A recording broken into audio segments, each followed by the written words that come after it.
We are live right now, or hopefully live.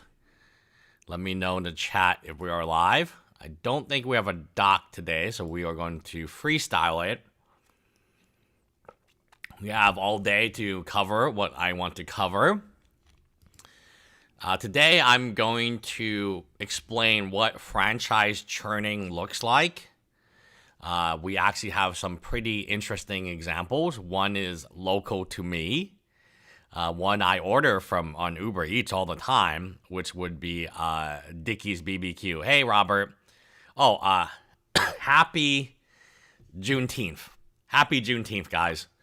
So, if you live in Texas, you know what Dickie's BBQ is. It was a big franchise. It recently got smaller. One thing that Dickie's BBQ did. Oh, yeah.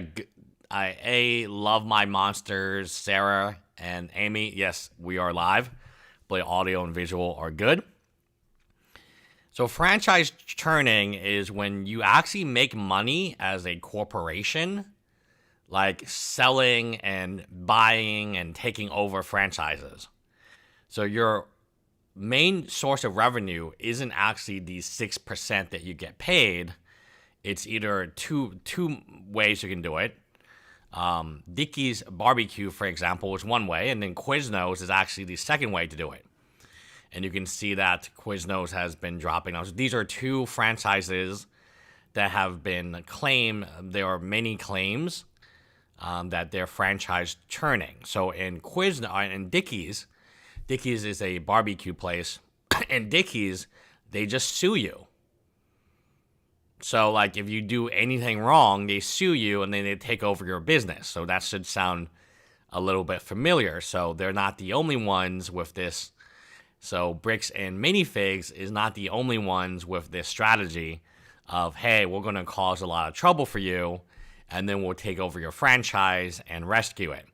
So they do it via the mean-spirited, vindicative bullying of the in-house legal team by Christine Johnson.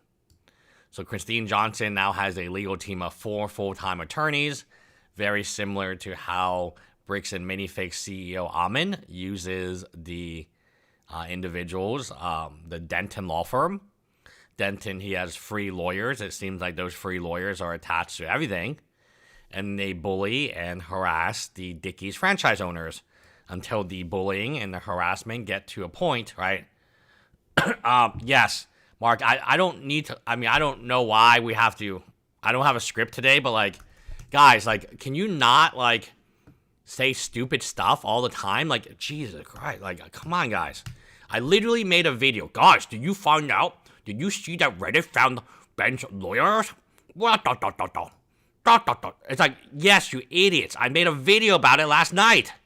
And I even gave a criticism about Ben's lawyers, man. Like, yes,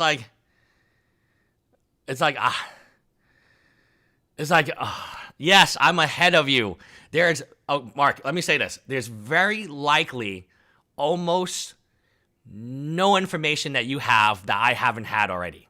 I made a video 14 hours ago about Ben's lawyers and then investigating Ben's lawyers. So I don't know, man. I'm just getting a little, I get so many questions that, like, it's like, come on, man. Like, come on. Like, literally, there's nothing that you know about Reckless Ben's case that I do not already know. Because I get emails, I get text messages, I have a Discord channel dedicated to Reckless Ben, where they update me all the time, and I have Discord messages enabled on my phone. So, yes, there's very likely nothing that you know that I don't know. Yes, has anyone heard about this Reckless Ben guy? That's exactly what, yeah. Anyway, let's go back to Dickie's. So Dickie's, what they do is you invest in the Dickie's, you pay for the build out, you pay for the, the ambiance or the decorations, and then they take over your Dickie's. So the franchisee has put his heart, soul, and his family Does this sound familiar? Family finances, right? Do we have a mod? Ristic Siphon, can you put the Discord on the mod? Yeah, the Discord is like heating. It's like 24/7 with new information. Okay, so the franchisee has put his heart, soul, and family finance. This sounds exactly like the Legos one, into making his two Dickies work, but could no longer afford to keep his doors open. The day he received Dickies' legal notice that they were coming after him with every legal means available, he suffered massive chest pains. At the time, he was driving his two young daughters in the back seat. Again, family. So this is how they came after Crystal, right?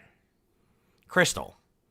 Not long after he was admitted to cardiac unit, the same day he received the Dickies notice they intended to sue him, Dickies sent a crew to strip the franchisee-owned signage from his two stores and destroy them. So, honestly, it's not the only franchise, right? It's not the only franchise that does this, right? Dickies is very, very well known here in Texas. Here is a Dickies sign. Due to corporate greed and the lack of loyalty to franchisees, we are forced to close our doors immediately. We appreciate all of the loyal customers, and you will be missed by... I order from Dickies all the time because I order from Uber Eats, and their food is good. Their food is good. Like, it's not... The reason they're closing isn't because of their food. The reason they're closing is selling food was never really part of their business model. The business model was basically to churn these franchises, sue them, and then recover the assets. Okay, so that's one example. The best example is Quiznos. Who has been to a Quiznos before? Because there was 4,700 locations. Between 2007 and 2017, there was 47 locations, guys. 4,700 locations. And the reason that all these Quiznos was because one of them actually took his life. So in 2007, operators were suing the chain. They were forming rogue franchises. So what they got on Quiznos was, remember when I said bricks and mini? So one way to get it is just get their assets. Another way is to make sure that all purchases are done from an approved vendor. So bricks and minifigs cannot just buy Legos from anyone they want to, right? They have to buy from approved vendors. Their store, their furniture, their point of sale system, all have to be from approved vendors. So this is another way you can bleed these guys dry, not just these 6%. But if your approved vendors are charging an arm and a leg for like a chair, and the only way you can get a chair or a Lego building desk is you have to pay. That's what Quiznos did. Quiznos had very high food costs, right? Because they were making a huge margin of it. And nobody was making any money because, again, Quiznos was very expensive because the food cost was expensive because you had to go through Quiznos. So every slice of lettuce, every tomato, every whatever, every chicken breast, every beef, right, had to be bought from Quiznos. So this is another way to push out your franchisees, right? Yeah, correct. Like McDonald's has one lazy company to fix the shake machines. And then legend says that most times when you go to McDonald's, the ice cream machine is always broken. Because there's that one lazy vendor who has some type of relationship with McDonald's corporate. But imagine like all the vendors are Mormon and they're just charging like way too much money for this. So this is another way to bleed. So like if you are a franchisee, yes, they can sue you and take over your assets. Okay, that's something that can happen. But another way to do it is just bleed them dry. Give them a business loan for 1.5% monthly compounding. Put them in, like, look at this. To start a bricks and minifig, you need about $300,000 to $600,000. Who has that money? Like, remember, you're starting a small business, or in your mind, this business should be paying you money, right? You're going to put hours in, and you're going to own this Lego business, and you're supposed to get paid money. So this is another way. Hey, Jules is cool. This is another way for them to bleed you dry. Is the approved vendors could be charging you way too much for, Subway, same idea, right? Like, they're not charging, like, the regular amount of money or even competitive amounts of money. Oh, and God forbid private equity get involved. Once private equity gets involved, you're effed. When private equity starts getting involved, then everything goes haywire. And the customer is like, so I think private equity got involved in Chipotle. And then suddenly Chipotle bowls are like half the size. You know, and like for the same price. So Chipotle bowls went up like 50% in price. And then the size got smaller, actually. So, yeah, here's Subway. You guys were talking about Subway. There's no longer a $5 footlong in Subway. It's terrible. Okay, so anyway, those are two examples of franchise churning where they have a history of like a lot of people being like, you know, a lot of people going in and out and going out. It seems like every time you go, it's like a new ownership, right? Okay, so let me show you how bad it is. I'm going to just show you how bad it is to own a Bricks and Minifigs franchise. And then we'll go to some interesting stuff here by Rose Mollett. So Rose Mollett is Reckless Ben's biggest hater. And it's interesting to watch her videos because, like, I actually don't... There's, like, another guy who I actually like, but he doesn't like Reckless Ben, Scott Schaefer. But I thought this was interesting. We can watch Reckless Ben a little bit. Because I'm a little sick, so I need some, like... I'm going to show you how bad it is to be a franchisee. Then I'm going to show you the legal documents. But in the middle, I'm going to take a break, you know, so like I can drink water and stuff. Okay, so this, God forbid, this is a very small, this is McKinney, this is near me. Brick by brick, Andrew says. And he says, no, piece by piece. So they're using humor to, you all got them Reckless Ben minifigs. Doesn't have to be the same store. It's the same company, brick by brick. And then here is a signage of we steal from old people, please hold. And it looks like an AI generated thing. So, and then Bricks and Minifig McKinley says, not true. My company is mad. Brick. Look up L2 Brick LLC, the company Ben sued, the judge dismissed. Ben lied, Bam tried, he never sued, and he won. He lied. So this Bricks and Minifig is saying that Ben lied. The problem is not Ben, it's the missing handling of Lego and handling by Bam. Best of luck, man. Yeah, so again, this guy has a different hashtag. They're being told to use this new hashtag. Hashtag Ben lied, Bam tried. Very catchy. Will it catch on? We'll find out later. Swiper, no. Yeah. Dora the Explorer, $80 value. Some of this is pretty funny. You'll never find a more wretched hive of scum and villainy. Bricks and Minifig. Oh, man. That is hilarious. And then Bricks and Minifig says, this is not the store you're looking for. Some of these things are hilariously fun, guys. I just enjoy it because, like, the back and forth.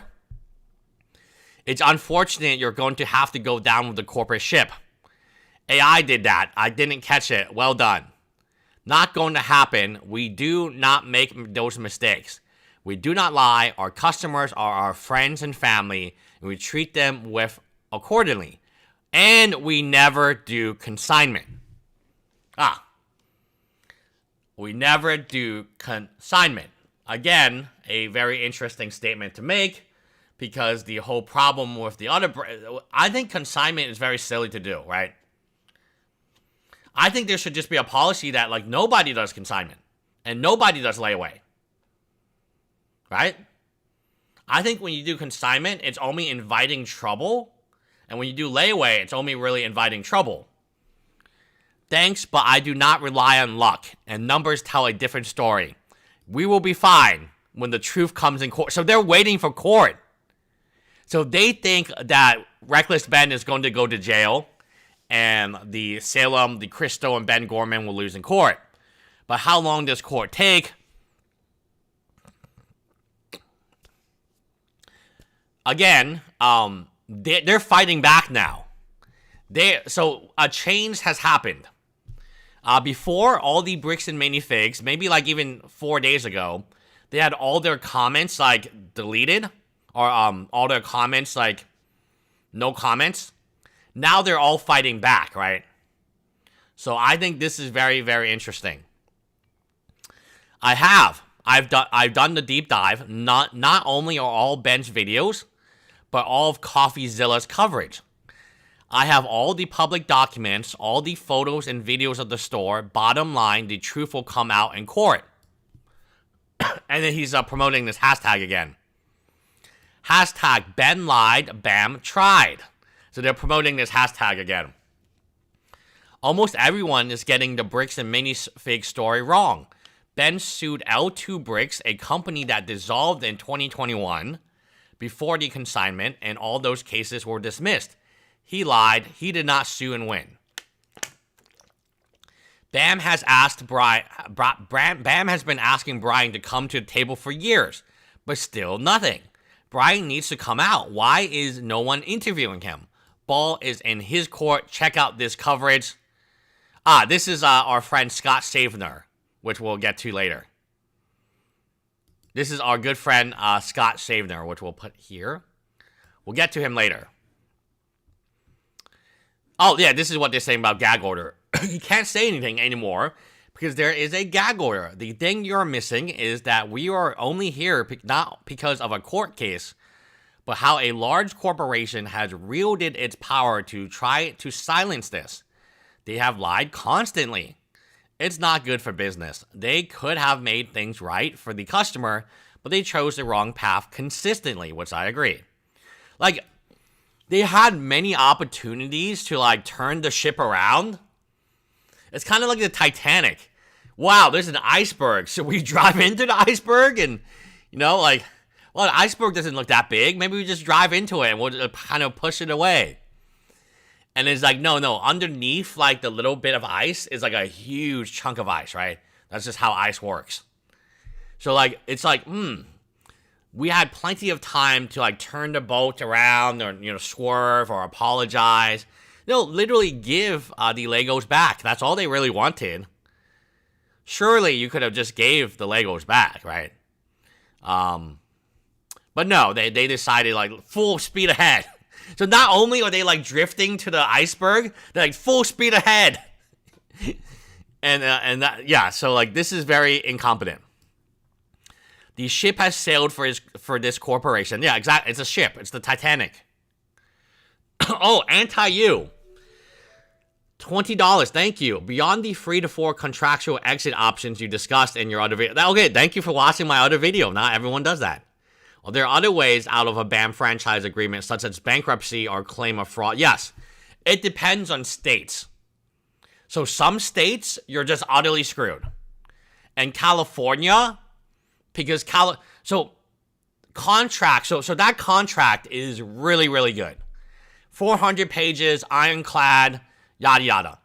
But in certain states, the state law is greater than any contract law.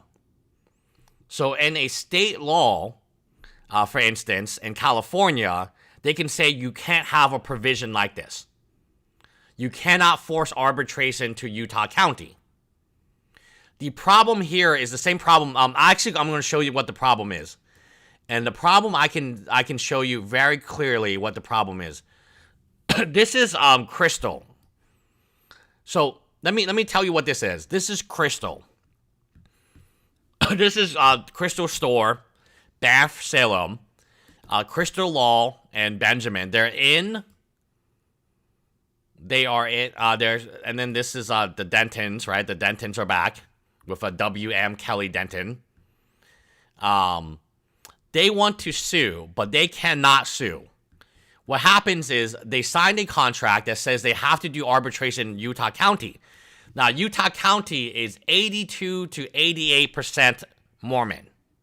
So if you believe in the Mormon Mafia, there is no better example of the Mormon Mafia than this place called Utah County. Utah County, according to AI, now it's changed. It used to be 88%. What happened? Some people not become Mormon? Oh, yeah, anyway. Utah County is, we can estimate at least 80% Mormon. 80% Mormon. So you're talking about doing arbitration. You're forced into arbitration in Utah County, which is where Bricks and Minifigs is. That's their head corporate. So they know everybody in Utah County, okay? They know the police, they know the judges, they know the prosecutor. If you're not in a state like California, or I think Georgia was the other one, you're kind of screwed because you signed a contract that says you waive your right to trial by jury. So remember, so if anyone is going to contest this, it would be Crystal and Ben. So Crystal and Ben are suing BAM. And even they understand we can't get out of it. Even their lawyers are saying, hey, we're effed. Right? Because you signed a contract that says you waive your right to trial by jury. So even if you could get a jury of Utah County, with, again, most 80% Mormon, you actually waive your right to jury trial. And let's read this passage. Again, this is coming from their lawsuit, their lawyers. This is not coming from Bricks and Minifigs. They signed a contract, and the contract screwed them. The contract absolutely, this is why I believe the majority of people who are franchisees, they never actually read the contract. Because if they read the contract, the first thing they would say is, wow, we waive our right to jury trial? That's weird. Why would we do that? Well, it's right here highlighted, underlined, and in bold. Yes. So you cannot say, you signed a contract. You signed a contract, right? So some states don't allow this. Some states like California are like, oh, this is not a viable contract. And that's how you would be able to fight back, right? That's how you would be able to fight back is you could say, oh, this contract is a violation of state law. State law. But if your state does not have a law protecting you as a franchisee, then you're kind of screwed because you did sign this contract. I was going to do this later, but let's do this now. All claims, disputes, suits, actions, controversies, proceedings, or otherwise of every kind. That means every kind. Herein, claims arising between involving the franchisor and franchisee, except as expressly provided below, will be resolved as described in this section. The resolution process will apply to all such claims, whether arising out of or relating to this or other agreement or document, blah, blah, blah, blah, blah. Okay. First of all, you need a face-to-face meeting. So even before you can do anything, you have to meet with Amin McNeff. Between the parties and individuals, this meeting will be held at the franchise's current headquarters and within 30 days of written notice given proposing the meeting. So again, you're coming to it's like a away game. You need to go to headquarters in Utah to meet Amin. That's the first thing you need to do. And within 30 days of Amin asking you to meet him, you have to meet. Either party may require the other to participate in International Franchise Association Osmond Board or similar program, or in conjunction with any mediation in all meetings to be held at franchisor's then current headquarters. So first thing, you have to meet with Amin McNeff, and Amin McNeff can ask you to meet within 30 days, and he actually asks you to participate in a training program with the International Franchise Association Osmond Board. Okay, that's the first thing that they can do. Second, if If, in the opinion of either party, including AM and McNeff, the meeting was not successfully resolved, any of the claims at issue will be submitted to a non-binding mediation through the American Arbitration Association. So we're never getting to the jury, guys. Yeah, we're never. So here, first we meet Armin McNeff, and he's like, "Oh, I'm Armin McNeff." Oh, da da da da. And then Armin McNeff uses his Jedi powers to convince us to turn over the assets or whatever. If that doesn't work, then we go to the American Arbitration Committee. If that doesn't work, if the mediation is not successful in resolving the dispute, claims will be submitted and finally resolved by a binding arbitration. Then we go, if mediation doesn't work, then we go to a binding arbitration, which is typically a retired judge. It could be a lawyer. It could be a practicing lawyer. It could even be a practicing judge. But typically, it's a retired judge and Utah County. If, in each case, the parties to any mediation or arbitration will execute confidential agreements, accepting only some public disclosure and filings required by the law. Okay, so that is what the 3 steps are. 1, meet Amin. 2nd, go to non-binding mediation.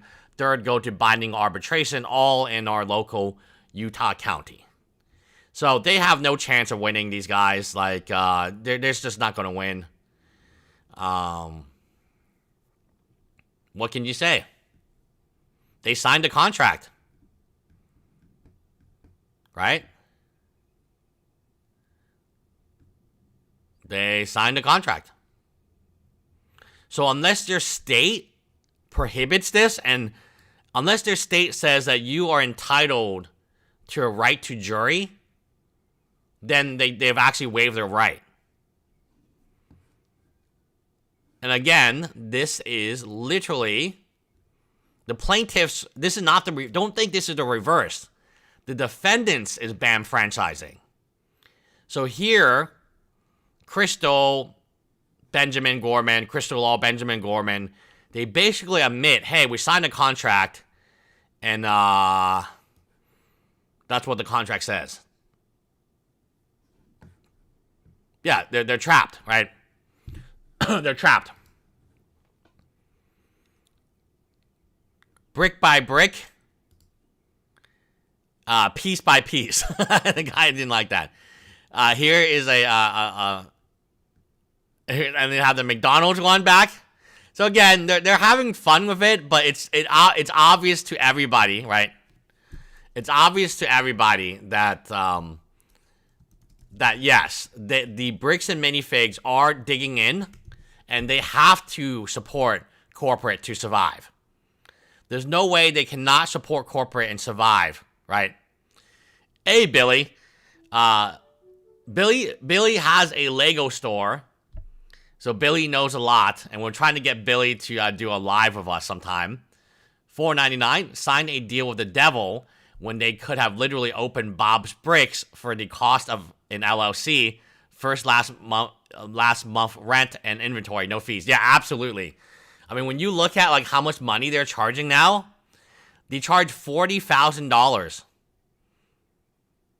And they say the total investment needed is $303,500. I don't know. They're super petty. They even counted the $500 here to $509. This is how much money it costs to open one of these things. So, like, who has this money? Yeah, we love having Billy here. Who has this amount of money to, like, put into, like... So then the question is, okay, if you don't have this money, what happens?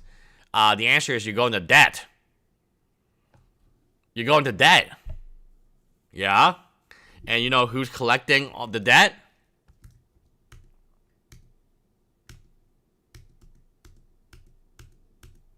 These guys. Interest and late charges. 1.5% a month plus 10% of the month due. See note free. Oh, maybe we can find note free. Okay, let's see.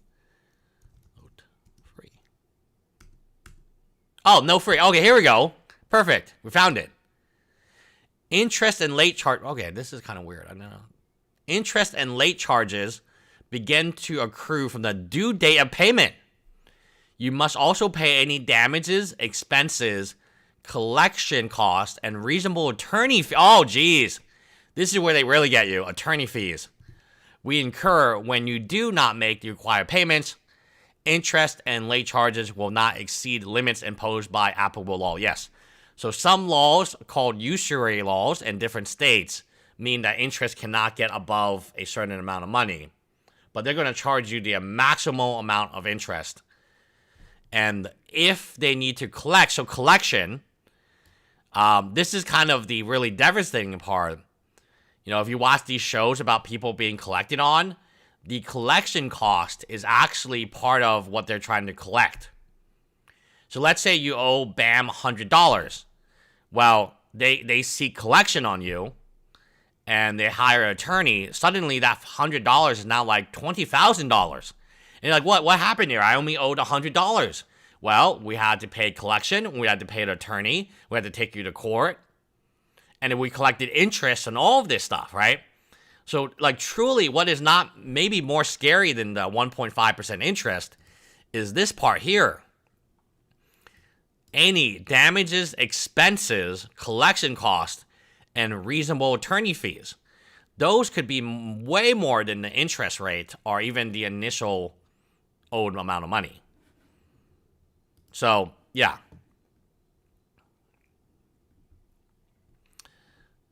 So yesterday we were looking at these guys, Seattle Northgate. We said like, oh, how awesome they were, that they, you know, put their comments on live. So yesterday we were just looking at Seattle Northgate. And today, they've shut down the comments. Just yesterday, on a live stream yesterday, we were looking at Seattle Northgate's comments and what they were saying, and they just shut down, man. It's like really sad to see this stuff because like they're not standing behind what they say. If you believe BAM corporate is innocent, right, then you believe they're, yeah, this is them. Look, you can see their comments and you can see we're going over their comments right now. Let's see. That's them, Seattle. So you can see that's the exact post we were talking about yesterday in less than, I guess it was exactly a day ago, which makes sense because I streamed a day ago. They have now shut down their comments. You know, they have now limited. So again, I want to show you how bad this is. So they want to like do something positive. Oh, and then they get all the negative comments, and then they shut down the contract, or shut down the thing. You know?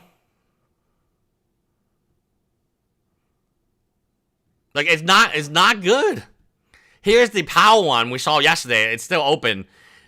We don't have any idea. I think Billy was mentioning, he doesn't know if this is real or not, that, like, some of these bricks and minifigs might be lying to their customers because this is the only bricks and minifigs that's saying that they don't have franchise commission on sales. No other bricks and minifigs has this deal, and you would expect, even if they don't really care about, it's a 6% bonus to them. So they're saying that, hey, we're not going to pay our franchise fees to corporate. All 6% will come to us, but this is the only bricks and minifig like this. So Billy was saying maybe like this isn't true because no other bricks and minifigs is behaving this way. And you would think that they would all do this. You would think they would all do this, but the POW bricks and minifigs just kept talking about the 6%, 6%, 6%. So either these guys got like a special exception that no one else got, or like they're lying, right? It's one of the two, right? This corporation is despicable. Buying from a, and no one believes it. So in the comment section, no one believes this is actually happening. Buying from a franchise location is still giving the CEO money. That has proven and shows they only care about money, not their customers. I'll stay to a small business that is not franchised. Shout out to Billy in the comment section. Small business, not franchised. Actually family business, right? When you shop at any of their franchise stores, Bricks and Minifigs corporate makes money. Remember that. You are not a small business. You are a franchise owned directly by the Mormon Mafia. You use local police to terrorize anyone who criticizes you, and then you sue the people you can't terrorize. Yeah, this is called franchise turning, guys. This is like the definition of franchise churning. It's like, hey, anyone who's not with us, we gotta get you off the boat. And you can see, again, hey, they're blocking the images, and it's not going well. This is an interesting one. So this is a customer. Okay, this is a customer saying, today I took Theo and Lincoln to Bricks and Minifigs Fox Valley. A lot of people know there has been controversy and drama involving Bricks and Minifigs recently. I spent some time looking into it, and one thing I feel strongly about is this. The local owners have absolutely nothing to do with any of this. Remember, this is a customer. This isn't actually an owner this time. These are good people. They're a local family, small business owners, and former karate students. Oh, wow! Former karate students of mine who work hard every day to create something special for the community. They built a place where kids and adults can come together to buy, sell. No, don't sell, guys. Don't sell to them. Don't sell to them. I wish we had clips and stuff. I know some channels have clips. But I don't know. They have they have a button. Oh, not Miss Rachel. Miss Rachel is great. I like Miss Rachel. Everyone said bad things about her, but I like her.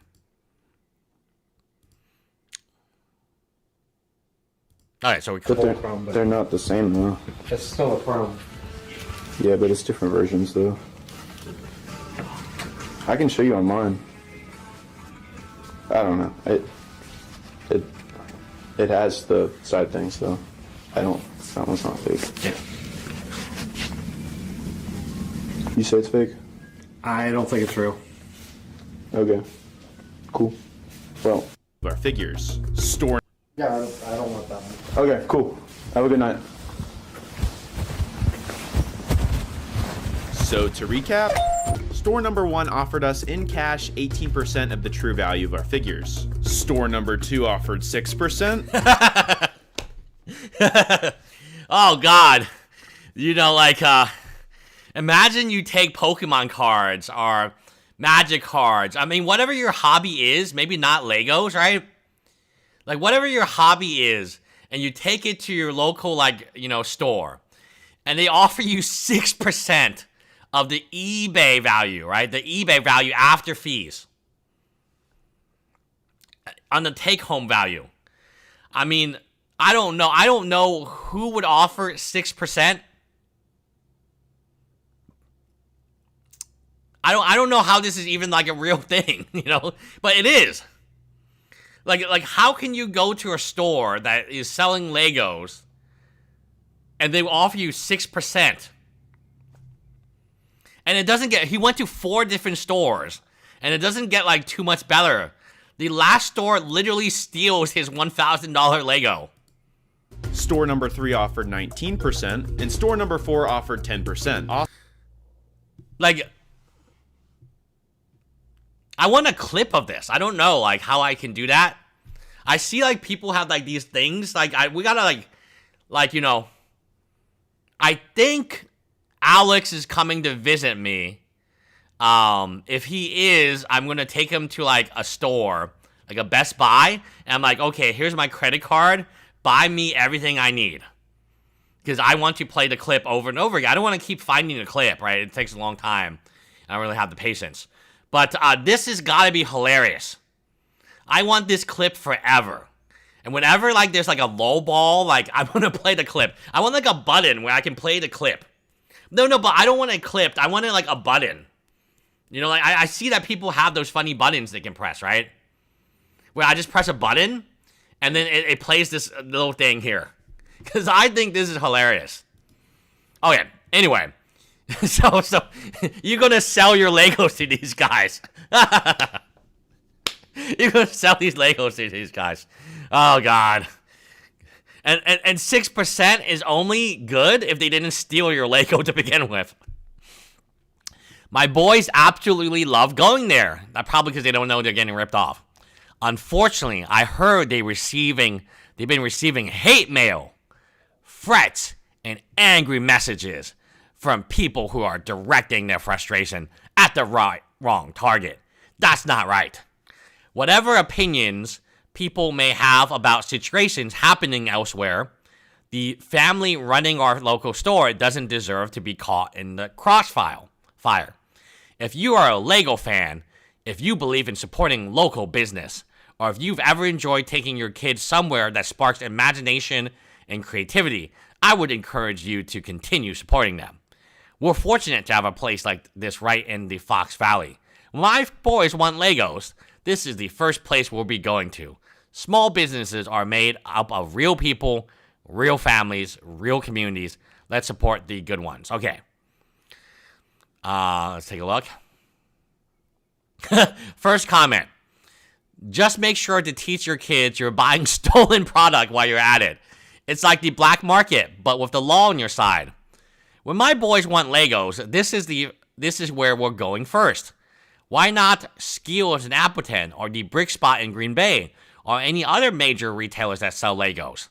Or make it an actual Lego treat and visit the Lego store. Yeah, these are good options. Sounds like you're putting convenience over principle. Oh, that's interesting. But that is your 18 likes. All profits from this store pay corporate and the CEO. So we have to boycott every single Bricks and Minifig store. 28 likes. I'll buy things that never happened for 500. Unfortunately, a percentage of every dollar spent in one of these stores goes to corporate. I feel legitimately bad for the franchise owners and employees that aren't directly involved, but they're not totally disconnected from the whole mess. I've been said this before, but yeah, they 100% don't deserve harassment, but negative reviews and comments are somewhat warranted, as almost none of them have decried. Yes, none of them have actually said, Amon McNeff, bad Amon, bad Matt McNeff.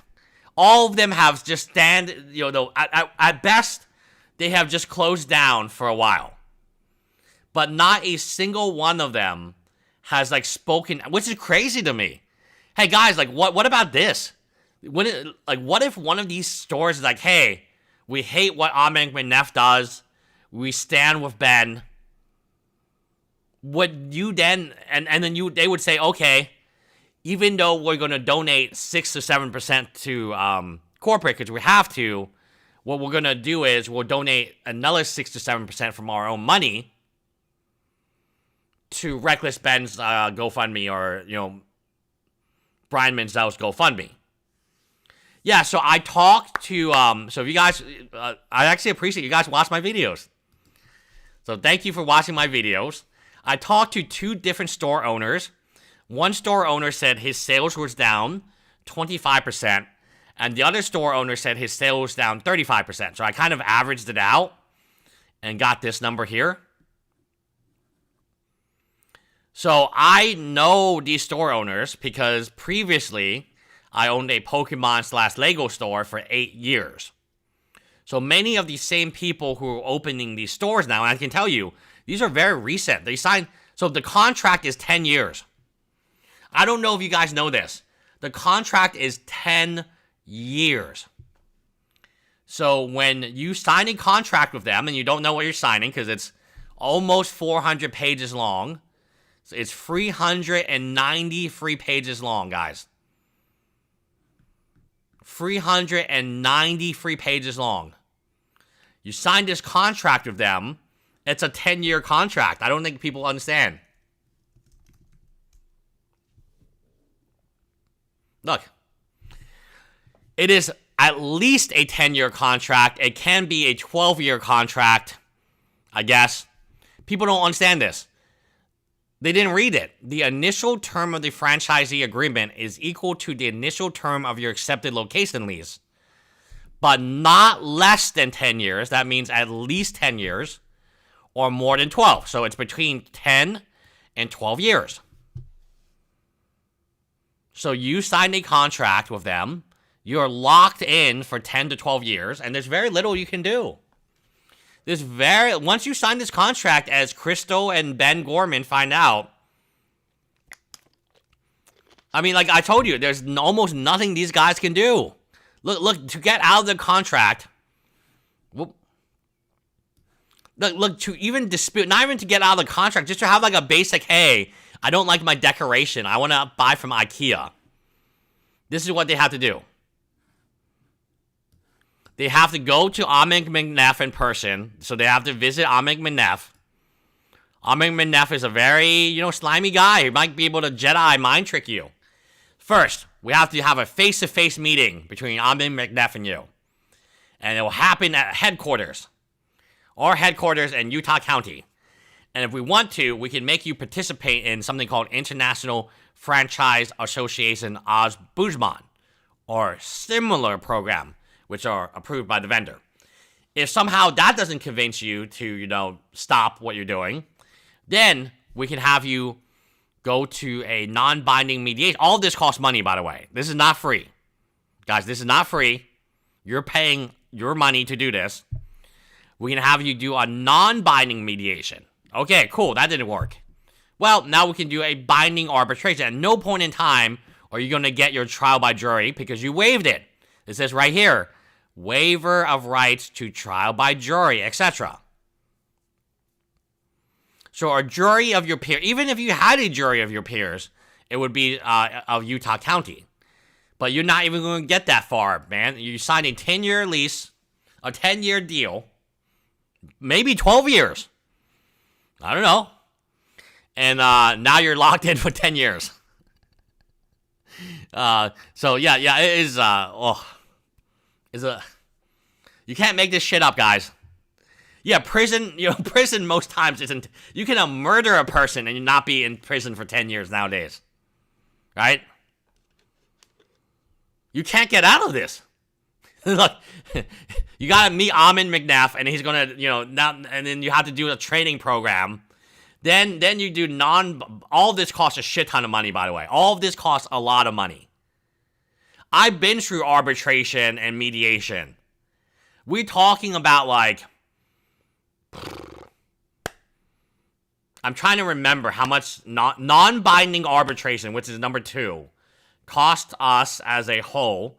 So 2 doctors,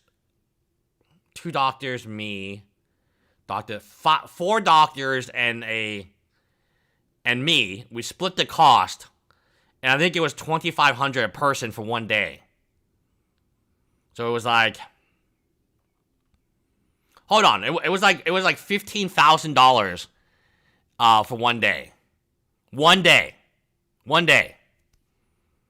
Now, they did provide lunch, which was nice, but it was a nice lunch, okay? But it wasn't a fucking $15,000 lunch, right? One day, it was $15,000. Everyone had to bring a check for $2,000, I think. $2,500. And then, again, it was non-binding, so no one agreed. That's what happens. And I was like, no, I don't want to do that. No, I don't agree to that. No, I don't want to do that. Let's get out of here. And then we had to do then we didn't do binding arbitration. We just went to court. No. That is not standard contract. You normally can go to court with a jury. Guys, this is not something that should be happening. You normally should be able to go to a jury of your peers. Yeah, I definitely paid for that lunch, so I'll tell you that much, guys. It was a retired judge. And he was really nice, but I knew I didn't want to pay the money. I knew from day one that we weren't going to get shit, man. Because, it's non-binding. It was non-binding, so I knew that 4 doctors weren't going to agree with each other. I knew it was a waste of my time, but I had to still do it because the judge made me do it. So I had to pay them $2,500 out of my own pocket. Billy says it's $30K just to walk away and allow the corp. Yes, correct. It's actually $30K. Yes, correct. Billy says, Billy's referencing here. If you just want to walk away and leave after you built the place, you have to pay $30,000 just to walk away. And you have to find a sucker willing to do it. Actually, Billy, incorrect. It's not just $30,000. It's also $10,000 for the training program. So it's $40,000. Look, This is why I think it's franchise churning. They make, dude, are you going to make 6%? That's nothing. 6% on gross revenue, that's nothing. Well, you can make 40K straight up by just selling the franchise, and you get to keep all the Legos. You got to keep all Crystal's Legos, and you make 40%. No, not 40%. $40,000. So let's say that you find a sucker to buy this franchise from you, which would be hilarious, right? You find an idiot who, for some reason today, wants to open a Bricks and Minifigs. You still need to pay $30,000 and $10,000 for his training. You still have to pay $40,000, give him the whole store. No, it's not $40,000 for breach of contract. It's just to find a new sucker. You know, like, so corporate is this, you know what this is? This is like NFTs, man. This is NFTs, right? You know how the NFT, like Bebo gets paid every time it sells? Every time it sells, these guys get paid $40,000. And yes, BAM has to approve of the seller. It's seriously, I mean, it's crazy. It's crazy, guys. You know, like, Bailey's right, it's crazy. But it's not just $30,000. You gotta tack on the $10,000 training fee, which is like right next to it. And you're like, oh, I don't need training, right? I don't need training, right? Oh, well, it's mandatory training.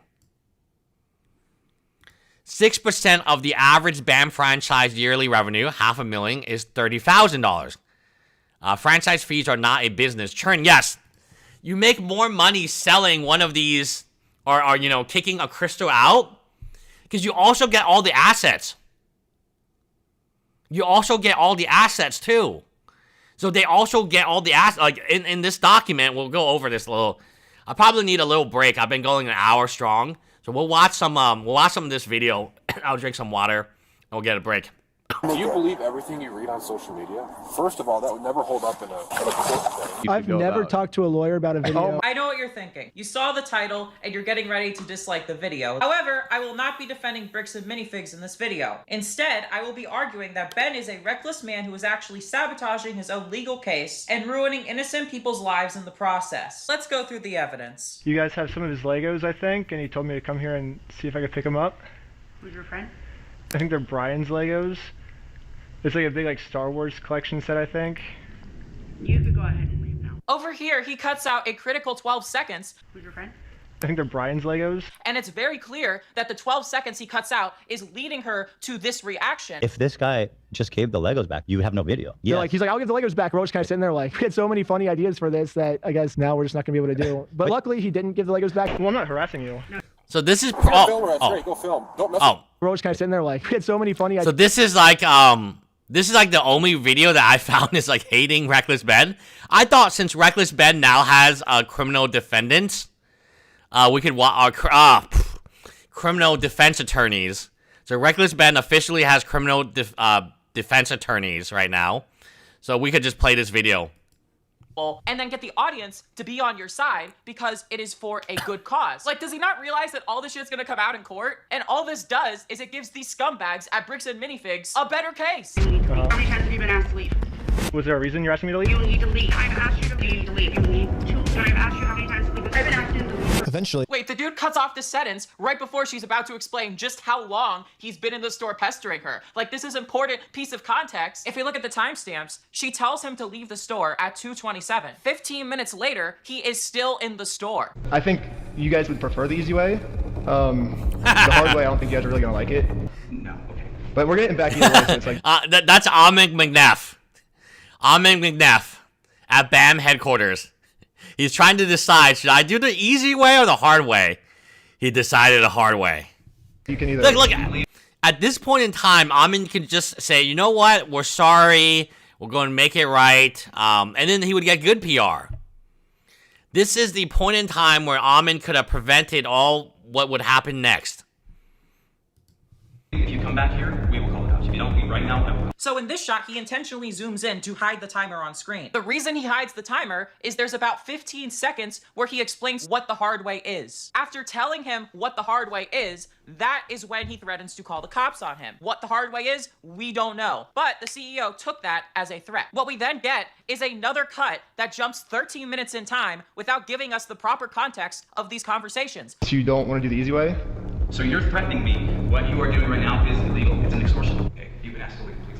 Now, what the CEO considers extortion, he doesn't tell us. He only shows the CEO's reaction to an edited version of what Ben is telling him to make him look as irrational as possible. Included in these 15 minutes is another clip that he plays a lot later in the video. Going about things the way that you continue to do this is not the right way. Do you understand that? So what's the right way then? Do you understand Yeah. that like the harassment style that you have conducted and bragging to people that you've vandalized the store and done other things along those lines? That's not the right way of doing it. Well, I never vandalized the store, but... people have told us that you have. That's kind of Ben's whole thing. Throughout the whole video, you're thinking, oh my god, everybody's being corrupt. Why is everybody acting so weird? And yet you're never supposed to self-reflect and think, maybe it's... Yeah, these guys are going to be sued too. All of these guys. So Victor has been named. Sheldon believes he's going to be sued. I think this is Sheldon. Sheldon has claimed many times he's surprised he hasn't been served yet. And all these people are going to be sued because they're dose 1 to 15. So not only are they suing Victor by name and Reckless Ben by name, eventually they're going to figure out all the names of these people and then probably sue them too. Very litigious. It's not everybody else being irrational. Maybe Ben is the one acting crazy and people are responding accordingly. Is that Sheldon or no? No, that's not Sheldon. That's somebody else. That it's unpopular to be like, hey, look at this YouTuber being a little deceptive here because Bricks and Minifigs are doing a really fucking scummy thing. But this is not how you handle this shit. Up next, we have the most scummy part of this video. This girl ended up winning. In case you're wondering why the video's so fucking blurred, it's because she wanted absolutely nothing to do with this. And yet they still filmed her without her consent. An employee that did absolutely nothing wrong. And it gets worse. Later on a live stream, they attempt to contact this same girl. I understand from your side, like, there's a lot of stuff that happened, but look, you remember when we had that great time out in the woods when we just like, hey, you want to meet us out in the woods? That was awesome. What do you want? If you're like looking for another job, like maybe you can help us out with this video, this documentary that we're making. I don't even care anymore. I've already lost my... Your volume is 4 times. I don't know how to do that stuff. I don't have Alex right now with me. I mean, I guess I could do this. Does that help? Does that help? And then we have to wait a little bit. So I have the volume up maxed here. I'm pretty sure the volume is good. Yes? That helps? No? Thumbs up? Thumbs down? Okay. We're going to continue. Your volume was fine. Is the volume good now? Is the volume good now? It's not too high. Okay, we're fine. Volume was good. It was fine, but now that's good now. I noticed the change. Okay, so we're good. Thumbs up. Jules is cool. Thumbs up. As we go on. I don't know. There's a delay, so it's really hard to like interact with you guys like in real time. There's like a 25-second, 30-second delay. Okay. Lost my job. I don't care. This is over and done with. I don't want anything to do with this. Oh yeah, did I mention that his shenanigans led to a bunch of employees losing their jobs? They permanently closed down the store. And all of that did absolutely nothing to get this guy his fucking back. And the way he did it was to intentionally trick somebody into thinking that there wasn't a real lawsuit so that he would win by default. If Josh thinks it's fake, then he probably won't show up to court. And if Josh doesn't show up to court, we just win by default. Again, if he was so confident that he was going to win, why is he going through so much effort to prevent him from showing up to court? They really thought it was me. Yeah, we did it. Oh, that's Sheldon. Yeah, that's Sheldon. That's Sheldon.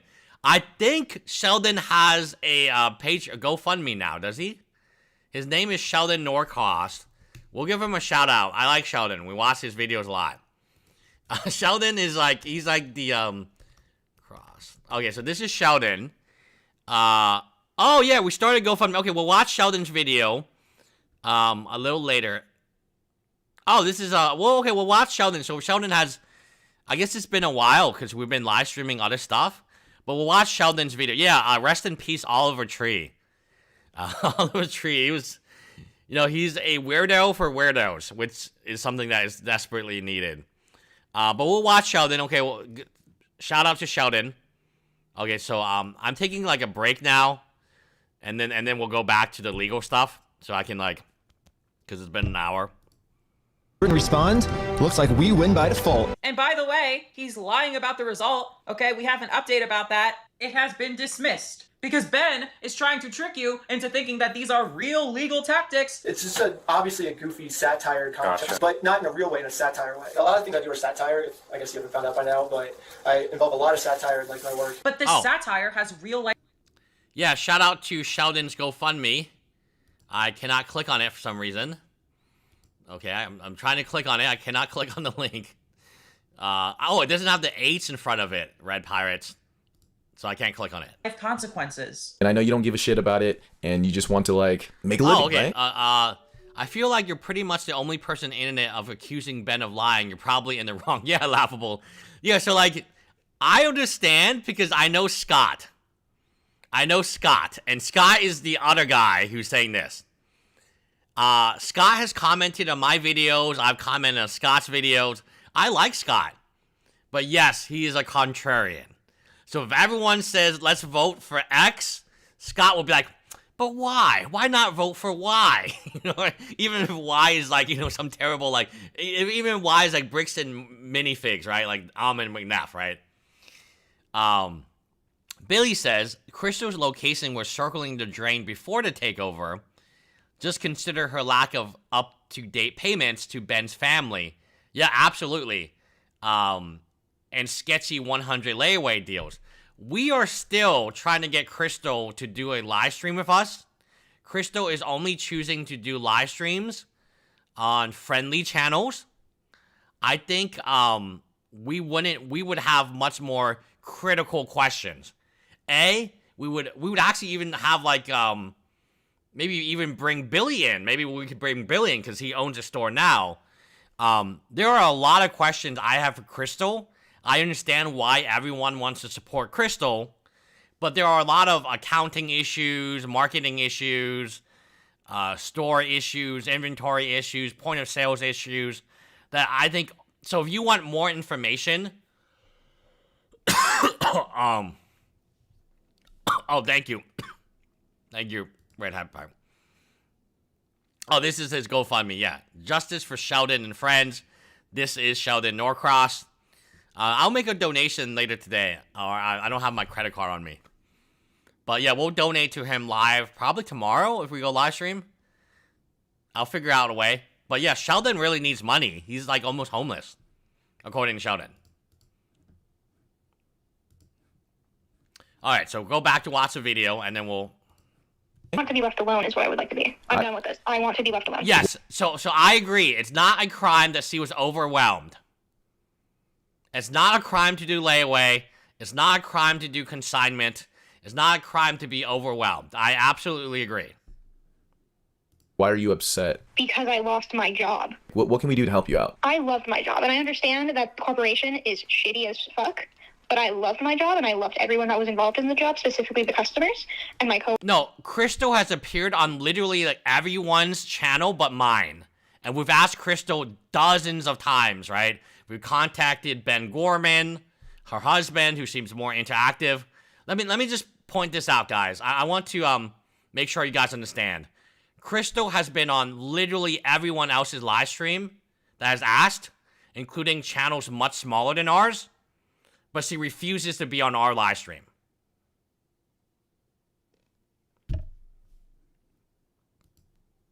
Owner don't care. Corporate don't care. There is nothing you can do. There's nothing I would want you to do. I want out of this. Leave me alone. If we're fighting for something good, and my main question to Crystal, and the reason Crystal will never come on my live stream, is I have a question that she will not answer. Not because of legal stuff or anything. My question is, okay, you did layaway. How would layaway help Brian Menzel? How does your version of layaway help Brian Menzel? That's it.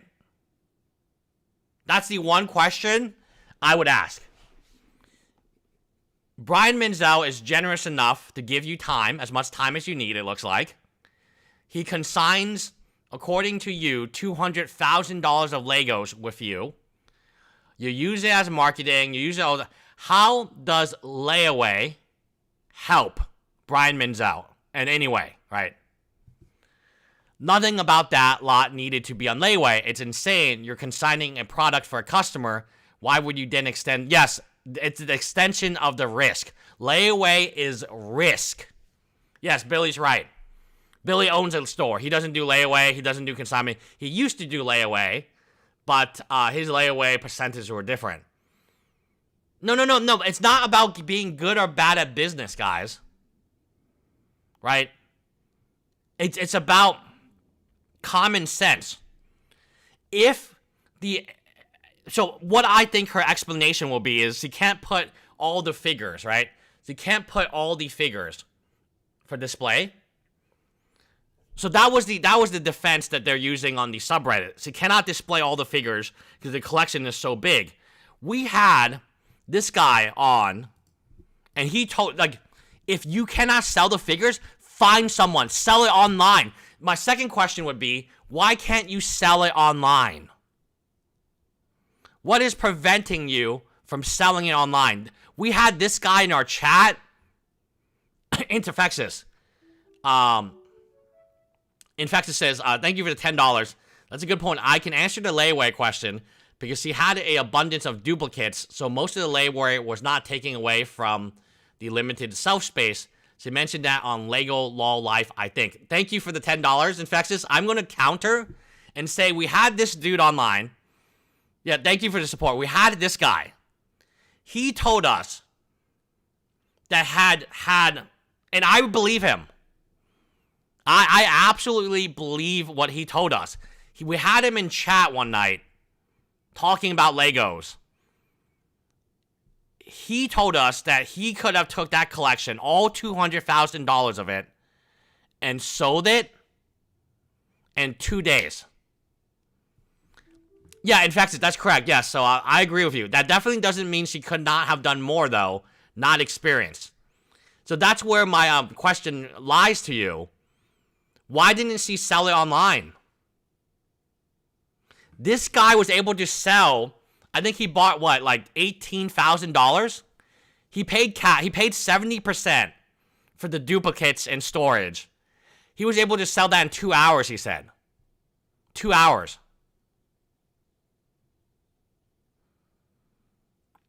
So if you knew this guy existed, so they knew he existed.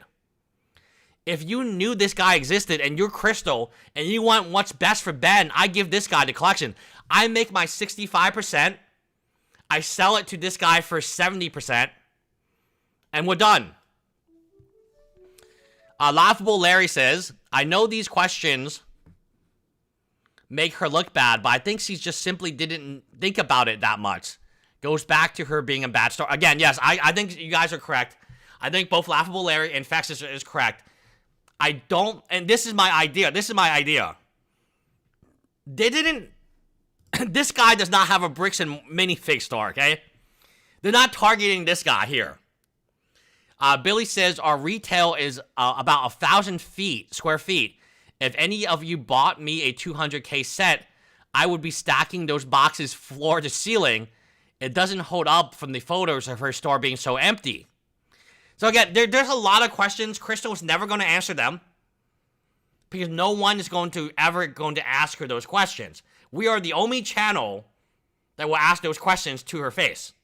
And the answer may be, I'm bad at business. 100%. Right? 100. So here's the interesting part.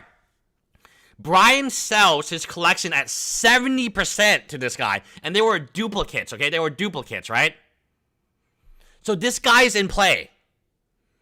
Why does Crystal then not go to this guy and say, hey, I'm going to buy everything at 65%. You're buying at 70%. I have better figures, right? What you bought were actually the duplicates. I have all the really cool stuff on layaway. I'm going to sell it to you for 75%. And Crystal immediately makes 10% like that. This guy says, yep, Let's do it. He says, and I believe him, he could sell $200,000 in 2 days. So if and he's paying 70% on duplicates, right? On duplicates. So this guy literally is in play. You know about him. He went to the locker room. He contacted Crystal. They contacted Brian Menzel. Brian Menzel knows about him. They literally opened the locker to let him get the 18. He paid, I think, $12,500 cash. No consignment, cash, right? This guy is literally in play. Look, and then you go on his channel and it's like, whoa, yeah, of course this guy can sell. But you don't even need, you're not getting consignment for him. You're getting cash, right? Oh, Ryan didn't know him? So then how did he buy the collection if Ryan didn't know this guy? But Ryan must have gone to the storage room, right? The storage locker, yes? Because how would he able, like, I'm...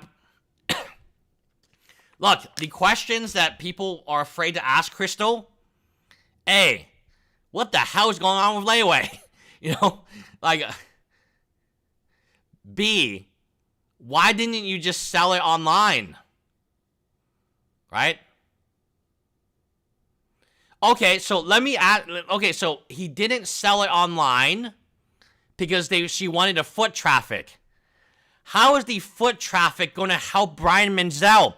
When you sign a consignment deal, your duty is to Brian Menzel, not to your store. Let me repeat this again. When you sign that consignment agreement, your duty is to Brian Menzel, not to bringing traffic to your store. If I'm Brian Menzel, I don't give a shit about bringing traffic to your store, right? Why should I give a shit? Dude, there's a dude paying me 70% cash, baby. Cash, right? Cash money. And he's just going to take everything today. If I accept that consignment, I would have been selling it as fast. Yeah, correct, yes. It does not appear as they're trying to sell the... In fact, you're absolutely correct. Absolutely correct. Like, it doesn't make sense, guys. It does. I am like... It blows my mind as somebody who's owned a store. You know, like, who's owned a store. Like, I would not take consignment. But, like... If I took consignment, it's my duty to sell as fast as I can. I'm not using this for marketing, right? Look. Brian Menzel just wants to get money, man. He just wants to be paid, right?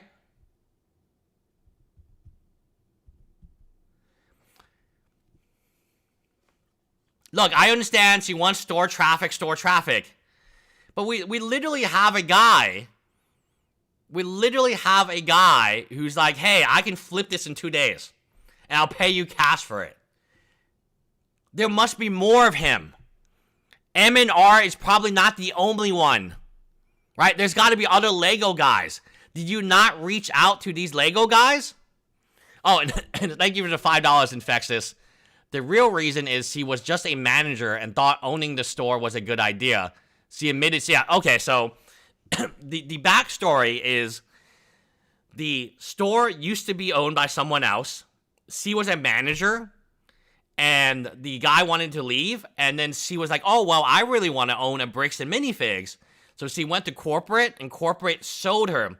This is what franchise churning is, right? It's like when you go from franchise to franchise to franchise. And then they sold her the store. Basically, she's Amanda. Basically, she is Amanda. It would be like if Amanda purchased the store from Josh and Brandon. Oh, wow. Okay, Jessica Sprinkles, she effed up for sure, but I thought she did answer by saying they wanted true fans Okay, no, okay, that's smart. Okay, I got that. Okay. They wanted true fans to have a chance at buying them again. Not smart, but that's what she said her and Brian agree. Okay, that's interesting. I love that statement. I think that's a very interesting, yeah. So if you do Pokemon cards, you know how I haven't done Legos in a while. But if you've done Pokemon cards, you know how rough it is. And there's a lot of scalpers, there's a lot of resellers. That makes sense. Okay, that's a very good answer. I would fully accept that answer. That is, yes, there are Lego fans in this area, and they've been drooling and dying over these sets. They don't have as much money as like a scalper, right?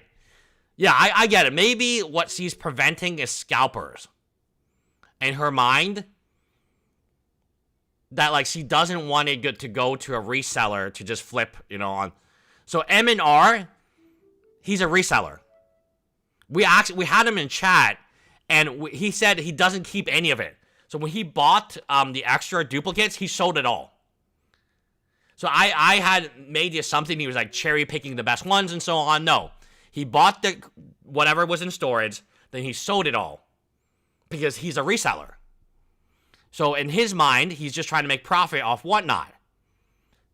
So if Crystal didn't want that to happen, then she wouldn't find. It's because that type of person is very common.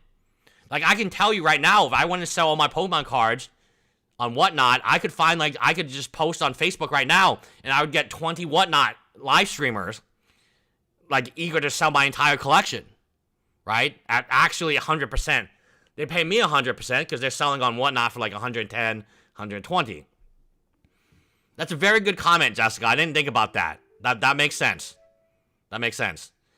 Billy says, we have our entire inventory online. Yes, refresh choice. We'll give Billy a shout out. Your entire inventory should be online, right? So I agree. If you're actually running a business for profit. So I agree with Jessica's thing. Maybe she was like too like soft-hearted, but in that case, she shouldn't be running this business. It's cutthroat. This business is truly cut. It's all about margins and cash flow, and it's a really cutthroat business. Billy has all his inventory online, 90% of our business in store, 10% online. The foot traffic excuse is lazy business, which I agree. Yeah, because you have like downtime, right? So what do you do in your downtime? You just upload your inventory online. Gift cards, sell your Legos. I like the dollar signs. So shout out to Refresh Toys. Billy has been very, very generous with both his time and his money. So we'll give him a shout out. Bowling Green. Very cool store. So if you don't want to support Bricks and Minifigs, Powell, you can go to Refresh Toys, independently owned. No money will go to no money will go to Amic McNeff. That I am sure. Thank you so much, Squid Spaghetti. Squid Spaghetti, also a huge member in our community. I'm trying to catch up. Oh, Billy has another comment. Okay, sell them at 100%. Drag your feet paying Brian back, and you have a 6-figure, 0-interest cash flow loan. No incentive to sell fast in that case. Yes. So also, Billy mentions and brings up, there was some money that wasn't paid. Yeah, Billy knows what he's talking about. He literally owns a Lego store. Yeah. Given today's Friday, I don't know if he gets Juneteenth off, right? He's probably in his Lego store now. Yeah, that's really cool. This is Elsa, huh? It's really cool. My daughter loves Elsa. She's not, like, old enough for minifigs, but I'm sure. Oh, that's cool. There's a $5 minifig case where everything in this case is $5. I love that. Yeah, I love that. But Billy will be the first one to tell you, man, it is tough. It is tough, right? To run one of these Lego stores. I'll keep this here. But yeah, I wouldn't blame her. I think that was a good point. I deal with scalpers all the effing time with Pokemon. I deal with scalpers all the time, Pokemon. And in my mind, right, yes, I could sell it to a scalper for more money, but no, I shouldn't do that. I should sell it to my community because that's what's going to help me once the scalpers are gone. So, it's an argument, but I don't know, like from business, it's bad for business, and certainly it is bad for Brian Menzel that his collection is just sitting there. I honestly won't side with anyone except Ben and Brian. Yes. So, Jessica, I'm 100% Ben, 100% Brian. I'm just not 100% Crystal yet. So, again, so Bricklink is their version of Collector. So, they are, yeah. Okay, so let's continue on, guys. Yeah, business is not charity. It's the opposite of charity. If you want to do charity, run a very good business, make a lot of money, then you can do charity. Don't do charity when your business is failing, because that's going to hurt other people down the road, right? They happen to close their store down. That means that, like, they're in the wrong, though, wouldn't you say? Yeah, no shit. Of course, they stole money from a fucking old man, apparently. Yeah, everyone wanted him to get his money back. Everyone wanted him to get his Legos back. It was corporate. I'm aware of that. I'm done with it. I don't work there. It is pissing me off. I'm done with it. I do not care. Dang. So this woman responds perfectly, agreeing that what's going on is really scummy, but also calling them out. So what these guys then have to do is come up with some bullshit to make it seem like she's the irrational one. She's not pissed off about losing her job. There's more to the story. Yeah, Infex is exactly right. If your goal is to make money, you sell to scalpers. That they pay more. Everyone who does Pokemon cards or even sports cards know that a mystery repacker, they do scum on the earth, guys. They'll pay you 100% for whatever your card market price. 100%. Because what they do is they put it in a mystery repack, and then they sell that, and then people lose money, right? So, like, they buy your card for $100. So, if your card is $100, they pay you $100 for it. Then they put your card in a mystery repack, where the expected value of any specific repack is only, like, $20. So, if you've ever done Pokemon or Magic or One Piece, you know, or sports cards, you know what repackers are. They will pay you. They have offered 100%, and I'm still holding on here, man. Yeah. So the verdict is a 100% churn, right? I'm still holding on here, right? What it is, and she obviously doesn't want to tell us. She literally said, "I know my store is fucked up, but you guys made me lose my job because of that." I'm like, well, I'm sorry, but fuck them. I had a dream a couple weeks ago where I was underwater, breathing normally. That makes no sense, but my brain believed it. That sounds crazier than what she just said, in my opinion. I think her brain has just been like, I think that logic part is just turned off. Bricks and Minifigs didn't even notify any of the kids' parents who booked birthday parties here. So when all the kids would show up, they would just have to sit in an empty parking lot for their birthday. Your shenanigans have directly led to kids not having their birthday parties and people losing their fucking jobs. And the craziest part is that part 2 is even worse than this, because I was able to obtain all of the police footage, and in it, Ben reveals that all of this is unnecessary, that he could have just set up the GoFundMe in the first place to avoid all of this, and he would have raised the money. I have a big following. I'm very confident if I made a GoFundMe, we would get him the $200,000. So, in case you tune in, this is Ben's like biggest hater, Rose Mollett, and it's just interesting. I'm taking a break while we jump back into legal, so we still have a lot of stuff to cover. And the good thing is we're on holiday, so my wife is on holiday, so she's taking care of my daughter right now. So don't worry, the daughter is taken care of. The wife is on holiday, and we'll buy the wife something nice for dinner tonight. I would do that, but I have to do something funny. So basically, his videos are full of legal bullshit. Take for instance the premise and justification for the entire second video. Basically, before this court case could Rose Mollett is not a lawyer. One thing that I really am not happy about is a lot of non-lawyers talking about legal matters they don't have any experience in. So again, Rose Mollett is not a lawyer. So it's interesting that she is talking about legal stuff.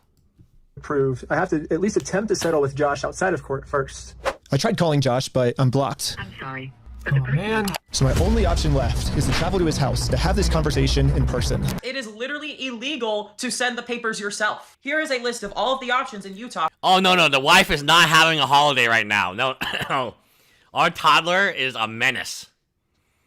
Our toddler is a menace. The wife is not having a good time right now. But we can, how to make your wife happy? Just buy really good food.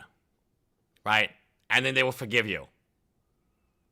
So the way to do this, the reason I can live stream as long as I want is I have a plan. And I already told my wife this.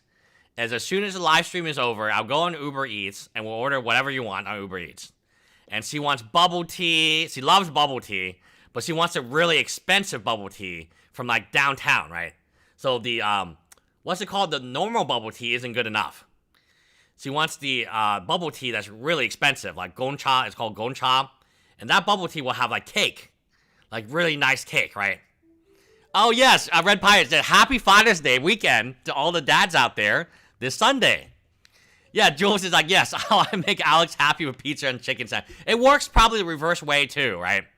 That's how I'm doing this live stream. We can go as long as you want, guys.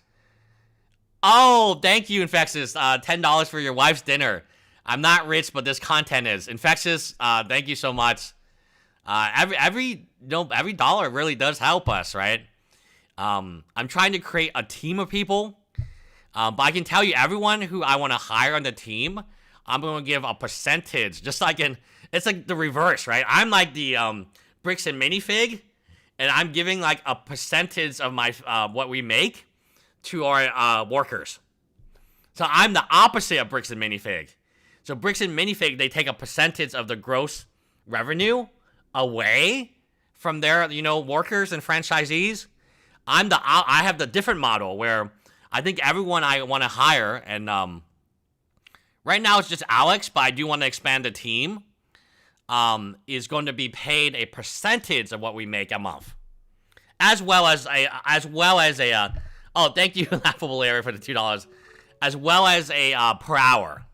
So don't worry, they're not only getting a percentage, they're also going to get a per hour. So right now it's just Alex, but in the future I hope to hire more people.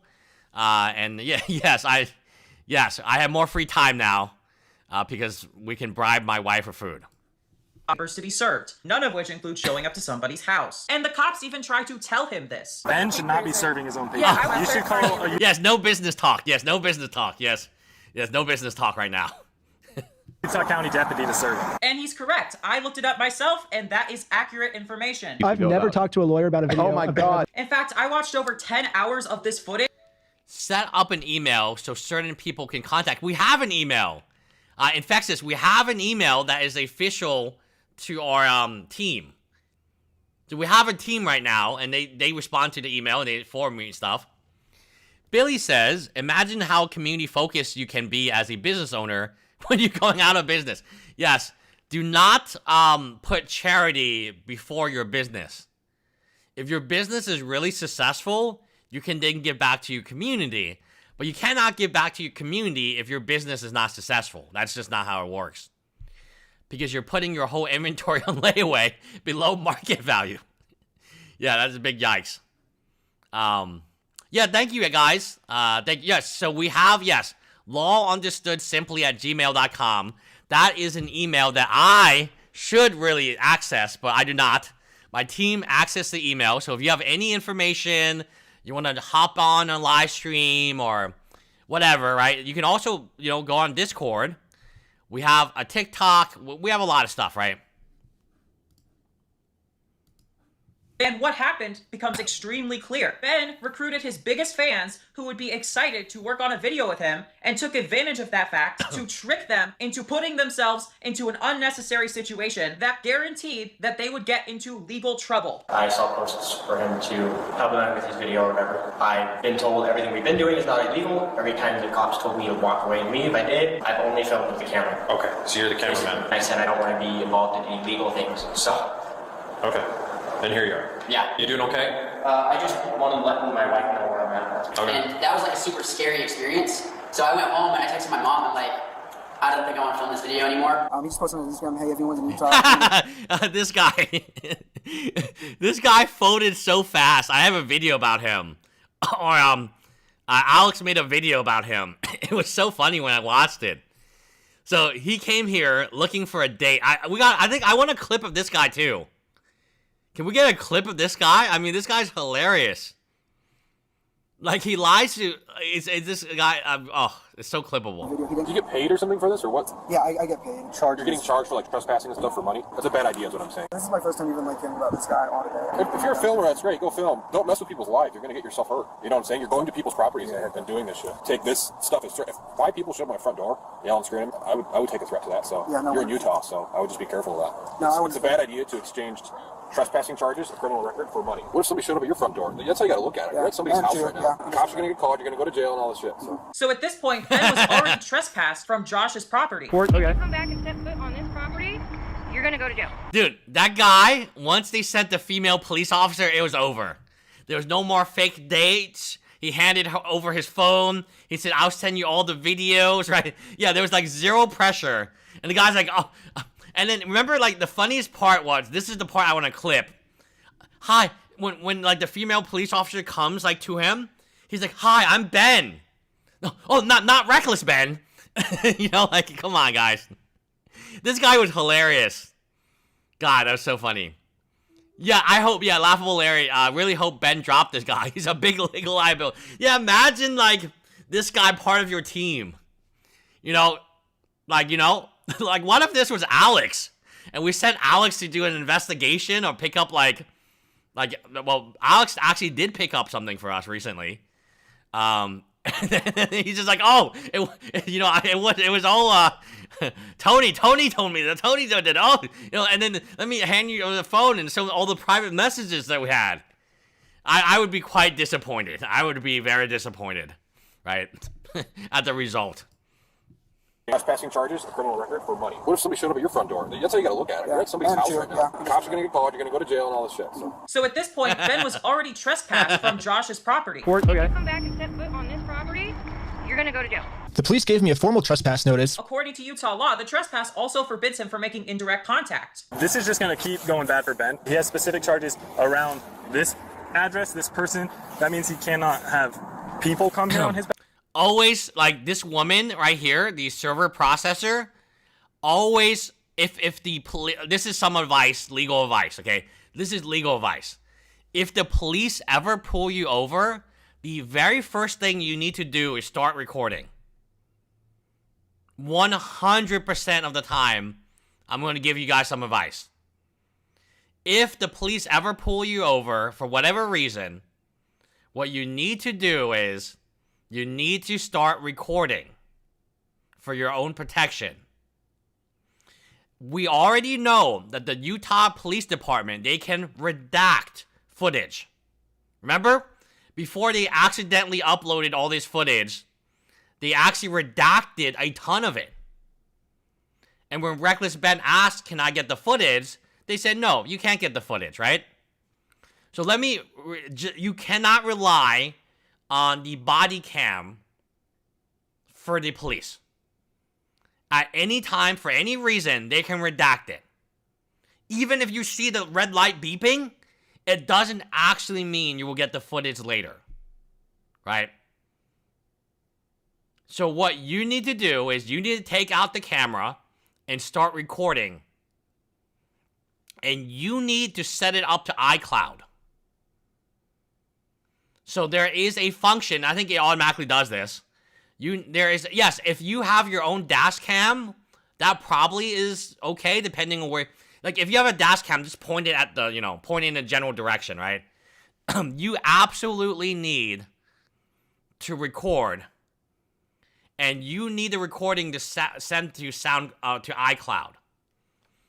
Because as we know, sometimes they will just grab your phone, like Sheldon. They grabbed Sheldon's phone, right? And then try to, like, do stuff with it, right? As we know, this guy literally gives the phone to them multiple times, right? So, like I said, you not only need to start recording, you need to set up, so if you're, again, maybe not for everybody, but if you're Reckless Ben, or if you know you're going to get into a situation where you might have the police come at you, you need to set up the function so it goes to iCloud.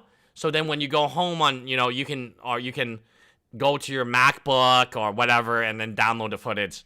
Because that's stuff that's scary. It's scary to me how they can redact anything they want. Like, now we know for a fact that what they redacted was illegally redacted. Let me repeat this again. All the stuff they redacted should not have been redacted. It served no purpose other than to protect Bricks and Minifigs, right? And the police department's incompetence. Like, again, let me tell you this. Just because he got a body camera doesn't mean you're ever going to see footage of it. It could be lost, destroyed. Maybe he put it in a toilet somewhere and spun it around and around. Who knows? He cannot contact neighbors on his behalf for this person. Because the code does read that they can't have any contact through a third-party neighbor. Yes, this is Sheldon. They arrested him. Look, they have him in handcuffs, and they took his phone away. I think this is his phone in a little bag they put in. Like I said, it's not only enough for you to like shoot the footage. You also need to set it up so it goes to the cloud somewhere. This is exactly why. He literally, the police officer, has taken Sheldon's phone, put him in handcuffs, and now the phone is going in the evidence bag. Party at the neighbor's residence. He was trespassing this residence yesterday. He's using you, third party to console. Look, this is Josh. Josh. You up in the same trouble that he's in now. I was unaware. I didn't know he was trespassing. Probably not best to be a tool for someone else. I really didn't know what I was getting into. He's a YouTuber. I've been following for a while. Slid up on Instagram, said, hey, I'm coming to Salt Lake.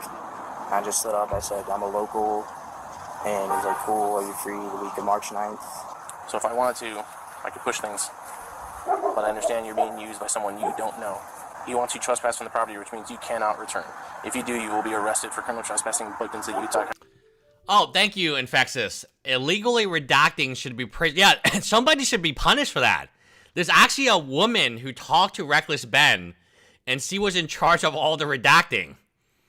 And she sounded really proud of what she was able to do. Muting should be impossible. Every video should be analyzed by impartial third party. Yes. So Ben, thank you, Infexus. Ben actually, what did Squid Spaghetti say? As the the American Fork Police Department tools for BAM, yes. But it's very strange, right? It's very strange, like, what they chose to redact and what they didn't choose to redact. So there is a woman whose, like, sole job is to look at these videos and redact things. That woman should be fired. Let me repeat this again. Ben actually contacted somebody, and that somebody was, like, in charge of redactions. And they said, no, we can't show you the footage. We can't do this. We can't do that. That's actually a job at the police department. That they're paying money, public taxpayer money, for this person just to redact stuff. Thank you for the $5, Laughable Larry. I never understood the point of muting it. It defeats the entire purpose of having... Yeah, why have a body cam if at any point in time you can just mute it, you know, redact it, not submit it? Then, like, what are the taxpayers paying this money for? Right? Oh, okay, so it's not her sole job. She also has cleric work to do. Makes sense, right? Yeah, like in this frame, redacted home address, but not his license plate. So these people are not very good at their jobs. We know because we know they're not very good at their jobs because of the audio quality that the chief of police went out one day, and his audio, you couldn't even hear it. It was so bad. Ben also lies in his video and makes it seem like the GoFundMe was the reason he was arrested when he was actually arrested for stalking. If I didn't do anything wrong, why would I go to jail, you know? Like, I made a GoFundMe. What's bad about Famous that? last words. Creating a GoFundMe was illegal? When I asked the detective how creating a GoFundMe was probable cause to send me to jail, maybe one day we'll finally be able to see why I got in trouble, but as of now, it's a big mystery. Why did he end up getting arrested?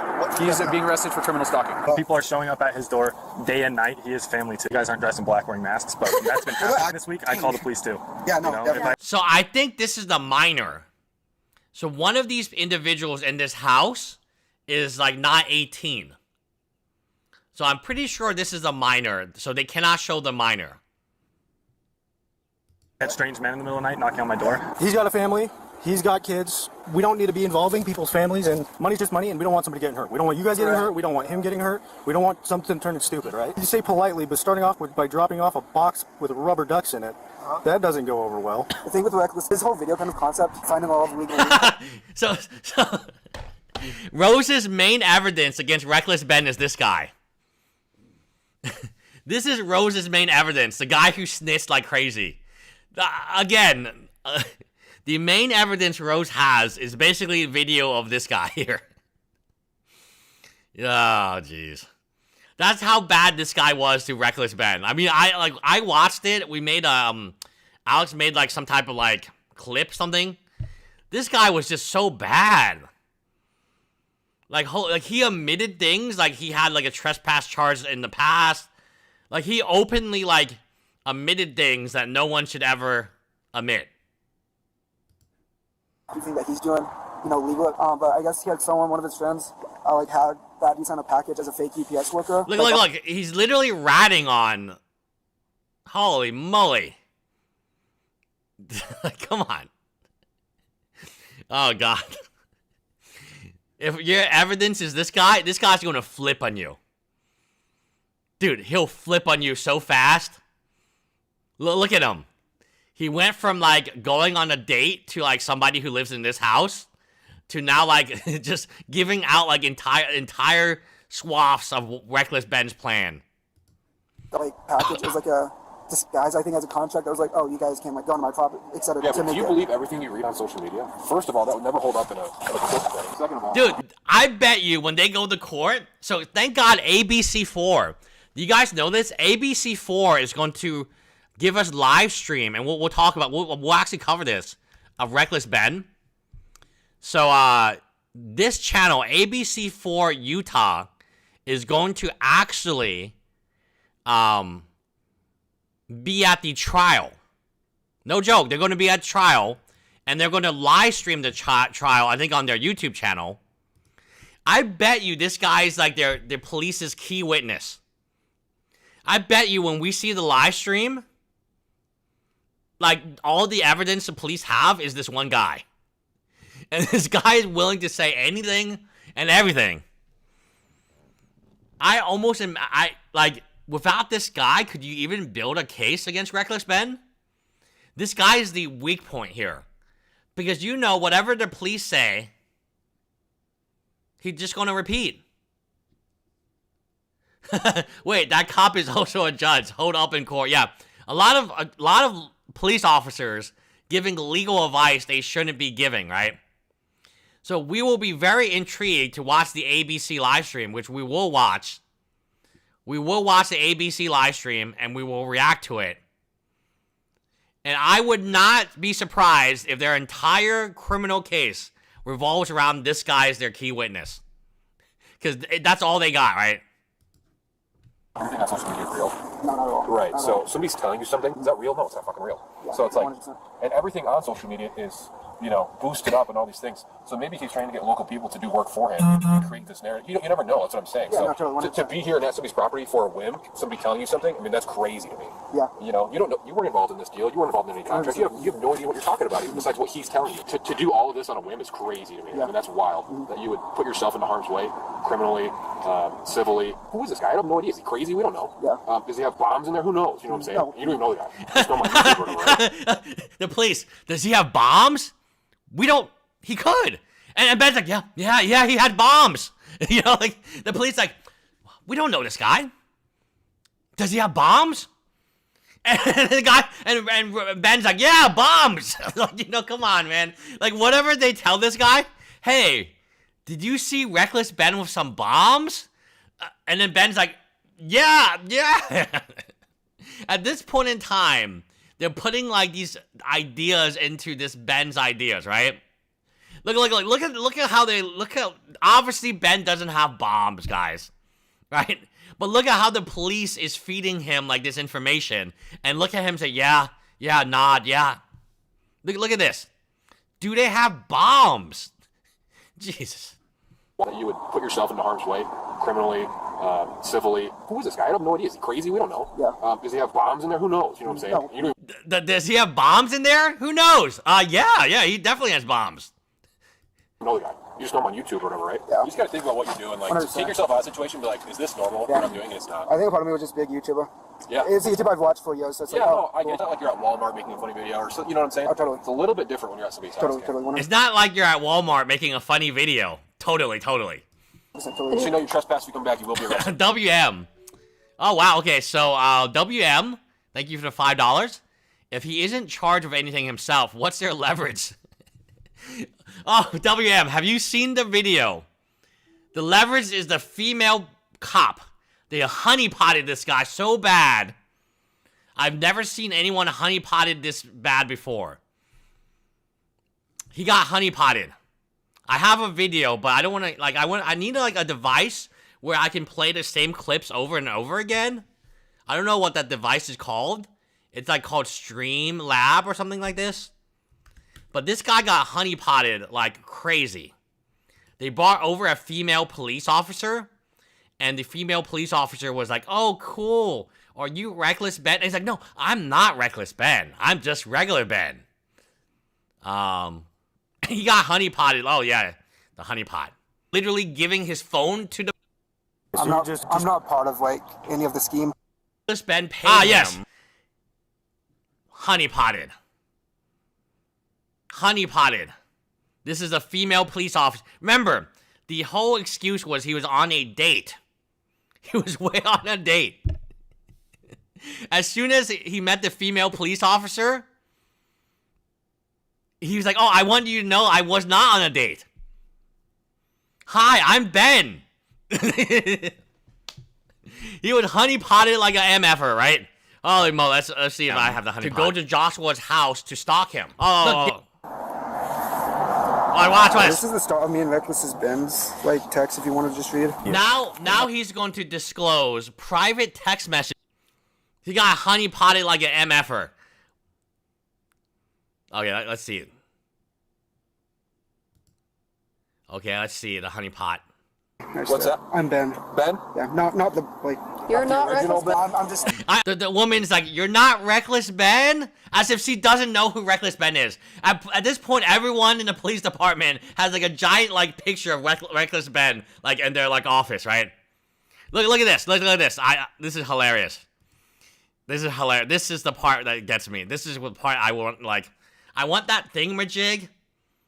I think Alex is coming to visit soon. I want to like take him to Best Buy and say, hey, I need this thingamajig. And every time I press the little button, it plays the clip. Wrong. How are you doing today, sir? I'm Ben, by the way. What's that? I'm Ben. Ben? Yeah, not the, like... You're not Reckless Ben. I'm just... Oh, God, he caved in so hard. Oh, jeez. Like, they'll just pretend to go on a date with him, and then use him, and then he'll say whatever you want. Were there bombs? Yeah, I thought I heard mentions of bombs sometime. Which is just the police officer, like, telling him, right? The police officer is, like, using Jedi tricks. What if there was bombs, man? Did you hear a discussion about bombs? And then, like, in court, yeah, somebody told me about bombs. Oh, okay, thank you, Laughable Larry. Has Ben mentioned anything about the lawsuit against the police? I feel like it's a good payout. Yes.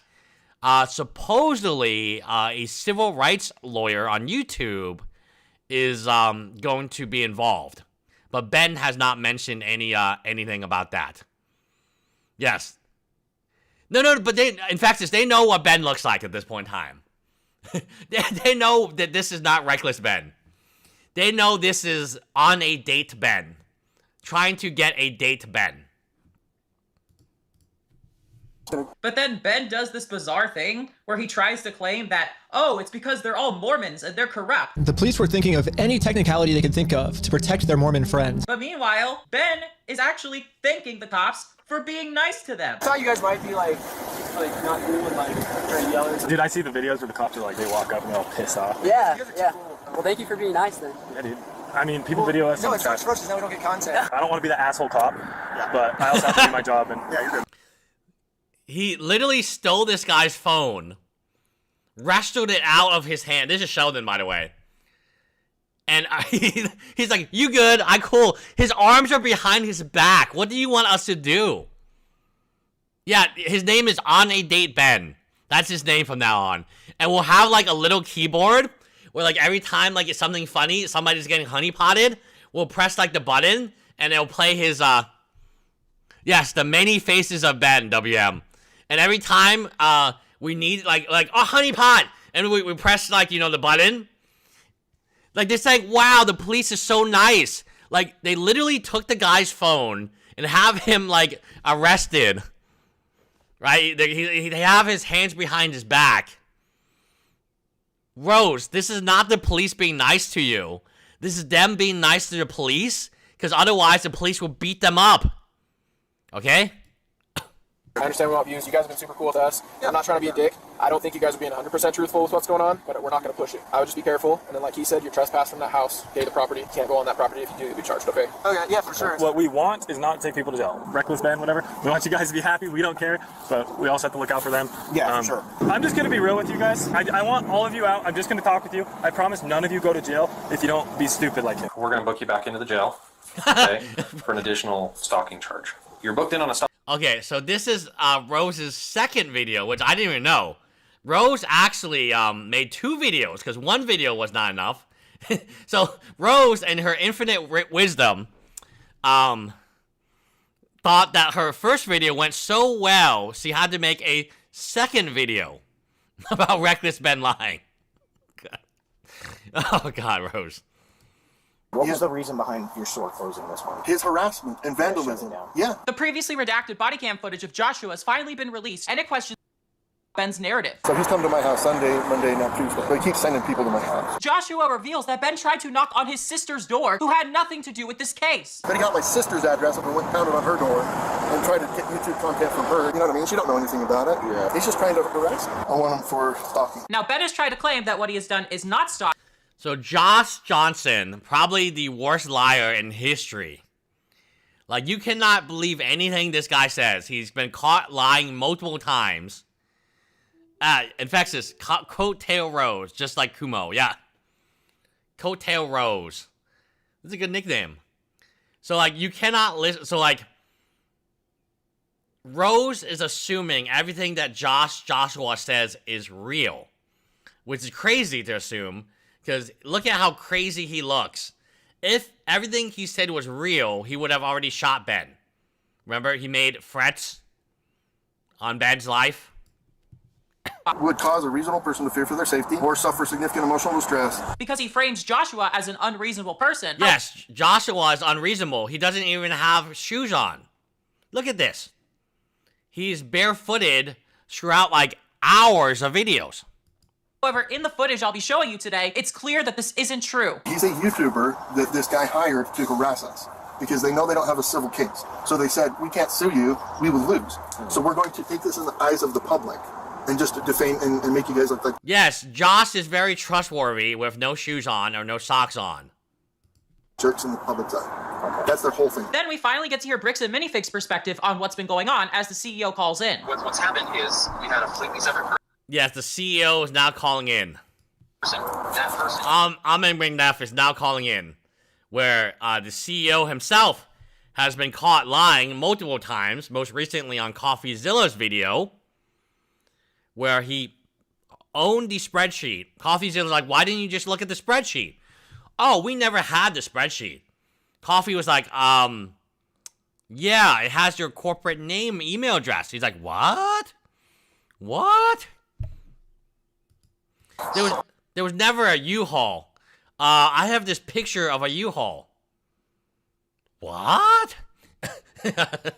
Oh, there was a U-Haul now, but it wasn't used in the way you thought it would be used. Then why lie about having a U-Haul?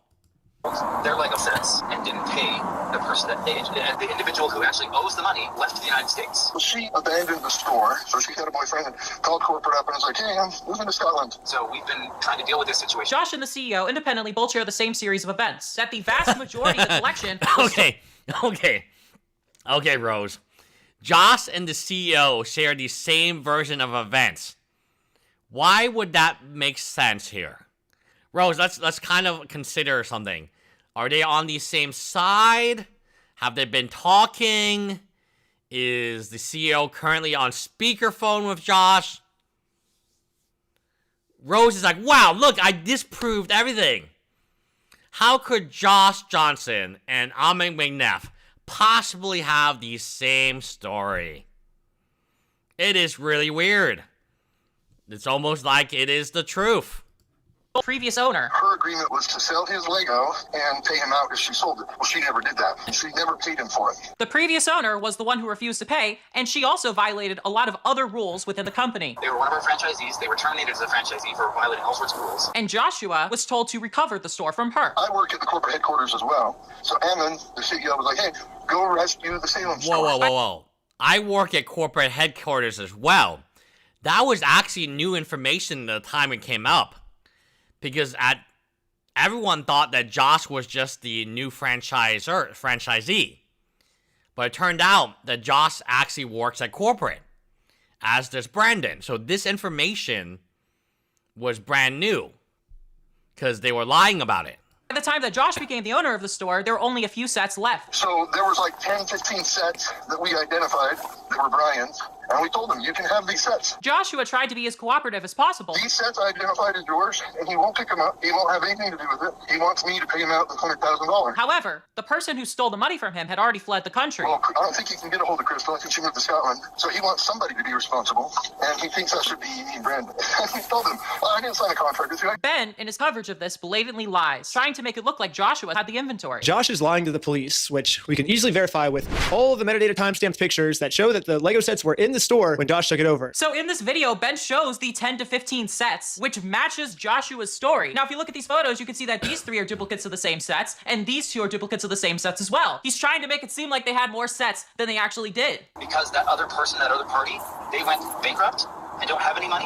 They're just going after somebody else that they think they can just extort money out. So basically, Ben has the wrong guy. In fact, Ben actually has a history of getting things wrong in this case. The CEO continues to reveal that the court cases were dropped because Ben sued the wrong people. They filed multiple small claims, court claims, against a completely separate entity, and they used fictitious names. So this is confirmed true. Ben, because he didn't have a lawyer and he didn't have anyone advising him, actually filed claims against the previous owner's LLC, which wasn't Crystal's. So it was the person who owned the store before Crystal. You said all of the cases were then dropped because of it. Now that we were filed against the actual individuals. A YouTuber by the name of Scott Schaefer actually looked into these court documents and confirmed that what the CEO is saying here is actually true. I was able to pull up the cases in the Oregon Online. Yes, Scott. Shout out to Scott. He also made multiple videos about Ben. Maybe we don't have time to watch them today. Scott, you know, I don't dislike Scott. But like this, obviously, I lied. That's Ben. And then there is a similar AI video, I assume, but Legos are now on fire. So, shout out to Scott Schaefer. Record search. In the documents, we can see that Ben tried to sue an LLC known as L2 Bricks LLC. This was the former owner of the store's LLC, and we can see it was dissolved in 2018. Ben wasn't aware of this, apparently, and sued the defunct LLC. Ben's cases were all dismissed. Fraudulently filing things with the state in order to make it look legitimate when he puts his videos out online. Scott's video continues to debunk the legal tactics that Ben uses, explaining that he's breaking a bunch of laws. If what Ben says is true, then anyone can fake being a delivery driver and walk up to someone's home and have them sign for a package, but in reality, it's a title deed transfer form, and now you own their home. This isn't legal and would never hold up in court. In fact, Ben committed a civil fraud known as fraud in the factum, which completely voids a contract because you tricked someone into signing a document without them realizing it was a contract at all. Scott is also not a lawyer, FYI. Just throw it out there, Scott is not a lawyer. Contract forged a manager's signature up there, threatened to kill her. All sorts of things. And all of this while he's wearing glasses that have a camera. Like, if you go to his channel, Reckless Ben, that's what he does. He just goes around and he does stupid things. And harasses people, and he chops and screws up all this footage, and that's all he's trying to do is get footage right now. Now, like I said in the first video, he's manipulatively editing footage to make himself look like the victim here. Then he alleges that at some point, Ben sent someone to the store telling the manager that he was gonna murder her. They sent a lady in, and the lady's like, oh, I'm gonna murder you to Amanda, the manager. If this footage is real, I would highly recommend that Bricks and Minifigs publicly releases it. We have multiple people claiming this, and everything else they say has been confirmed already. They fake signed Amanda's signature, and they said, oh, well, you said you signed this, so you owe us So money. again, that is a lie. The signature is actually real.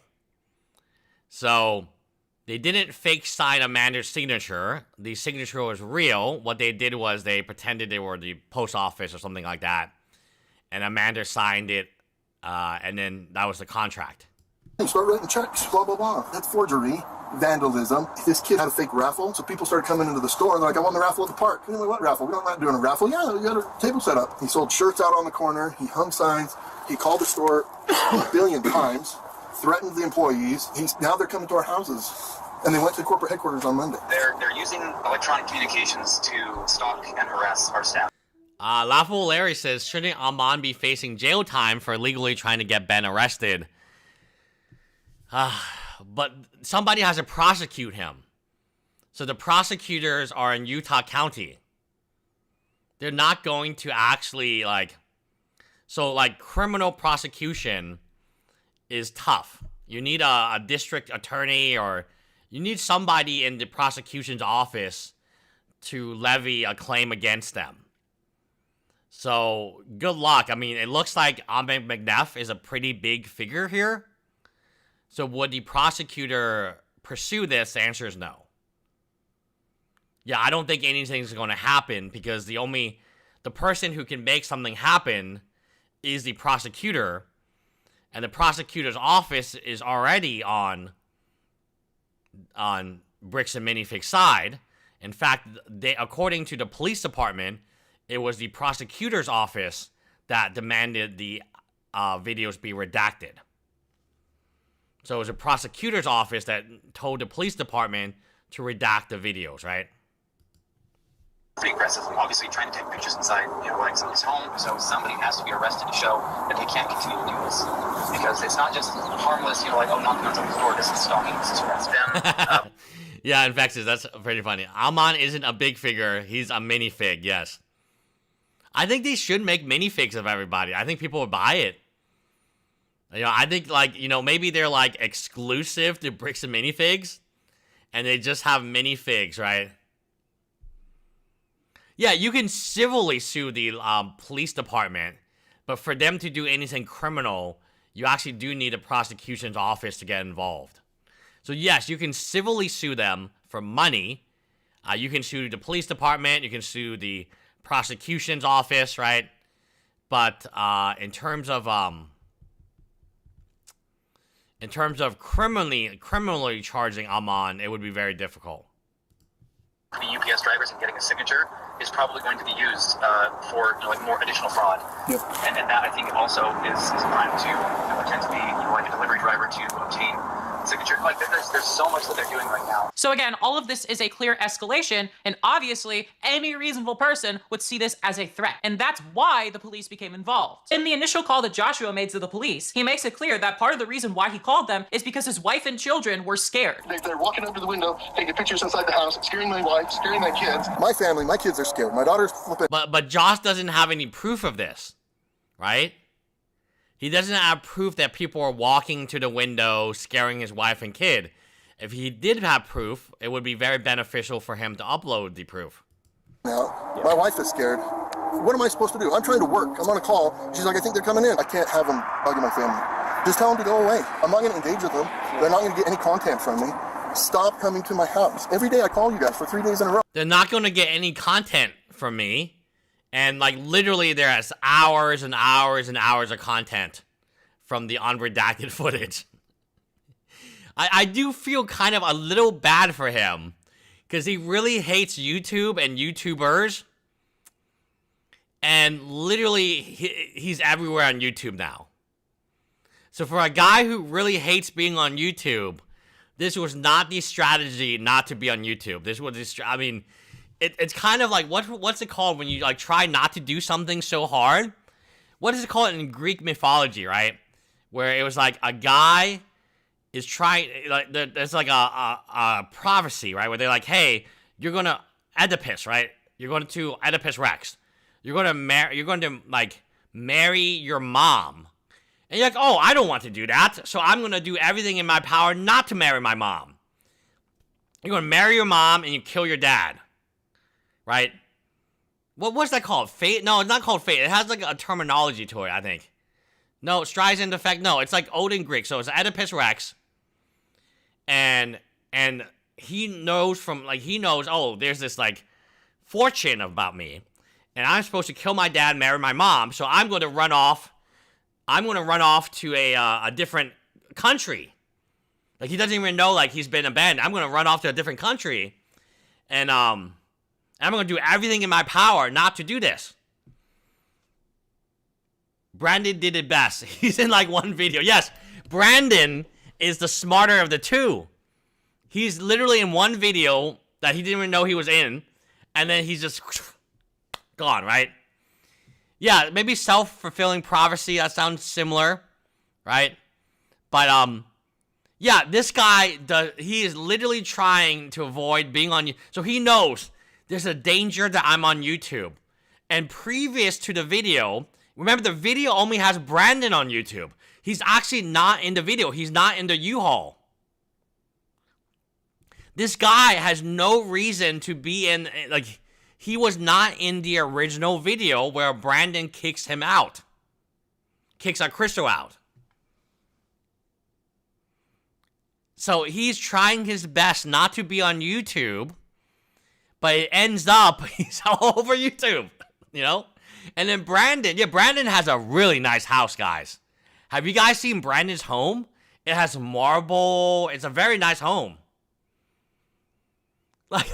So this is the one guy who's like, oh my God, I can't be on YouTube. I hate YouTube. And then he just constantly on YouTube, nonstop. Every day he's on YouTube. But he knew about YouTube. Like, you know, it's kind of bizarre. Yeah, it's very bizarre. Those guys are taking pictures of my house. Hey, he's opening my door. Hey, I'm done with these guys. Their families are afraid to leave the house. Yeah. Because they're doxing people. He then reveals that Ben tried to call him under 6 different phone numbers. So they keep blowing my phone up and calling me.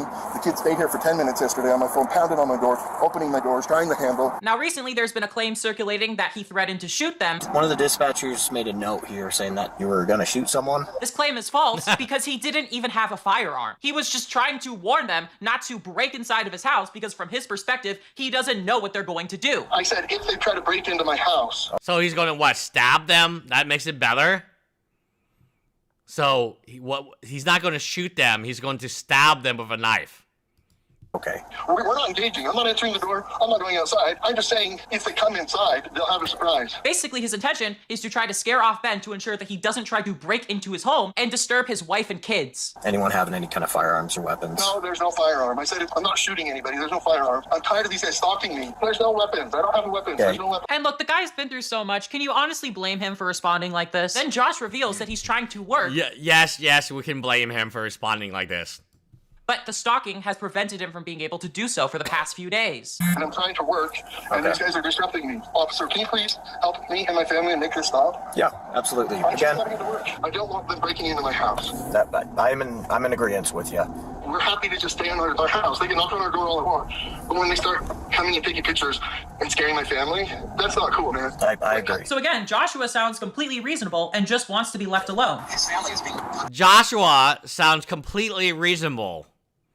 This is the photo of a reasonable human being right now. So Joshua is completely reasonable. Wow. That's kind of crazy. Yeah, I don't know. We don't know. We only know... if you believe Josh, he doesn't own a gun. But is he believable? Yeah, WM, he could have a gun that is, remembered and unregistered. Yes, it could be unregistered. Or he could have forgotten he has a gun. Right? He is very stressed out right now.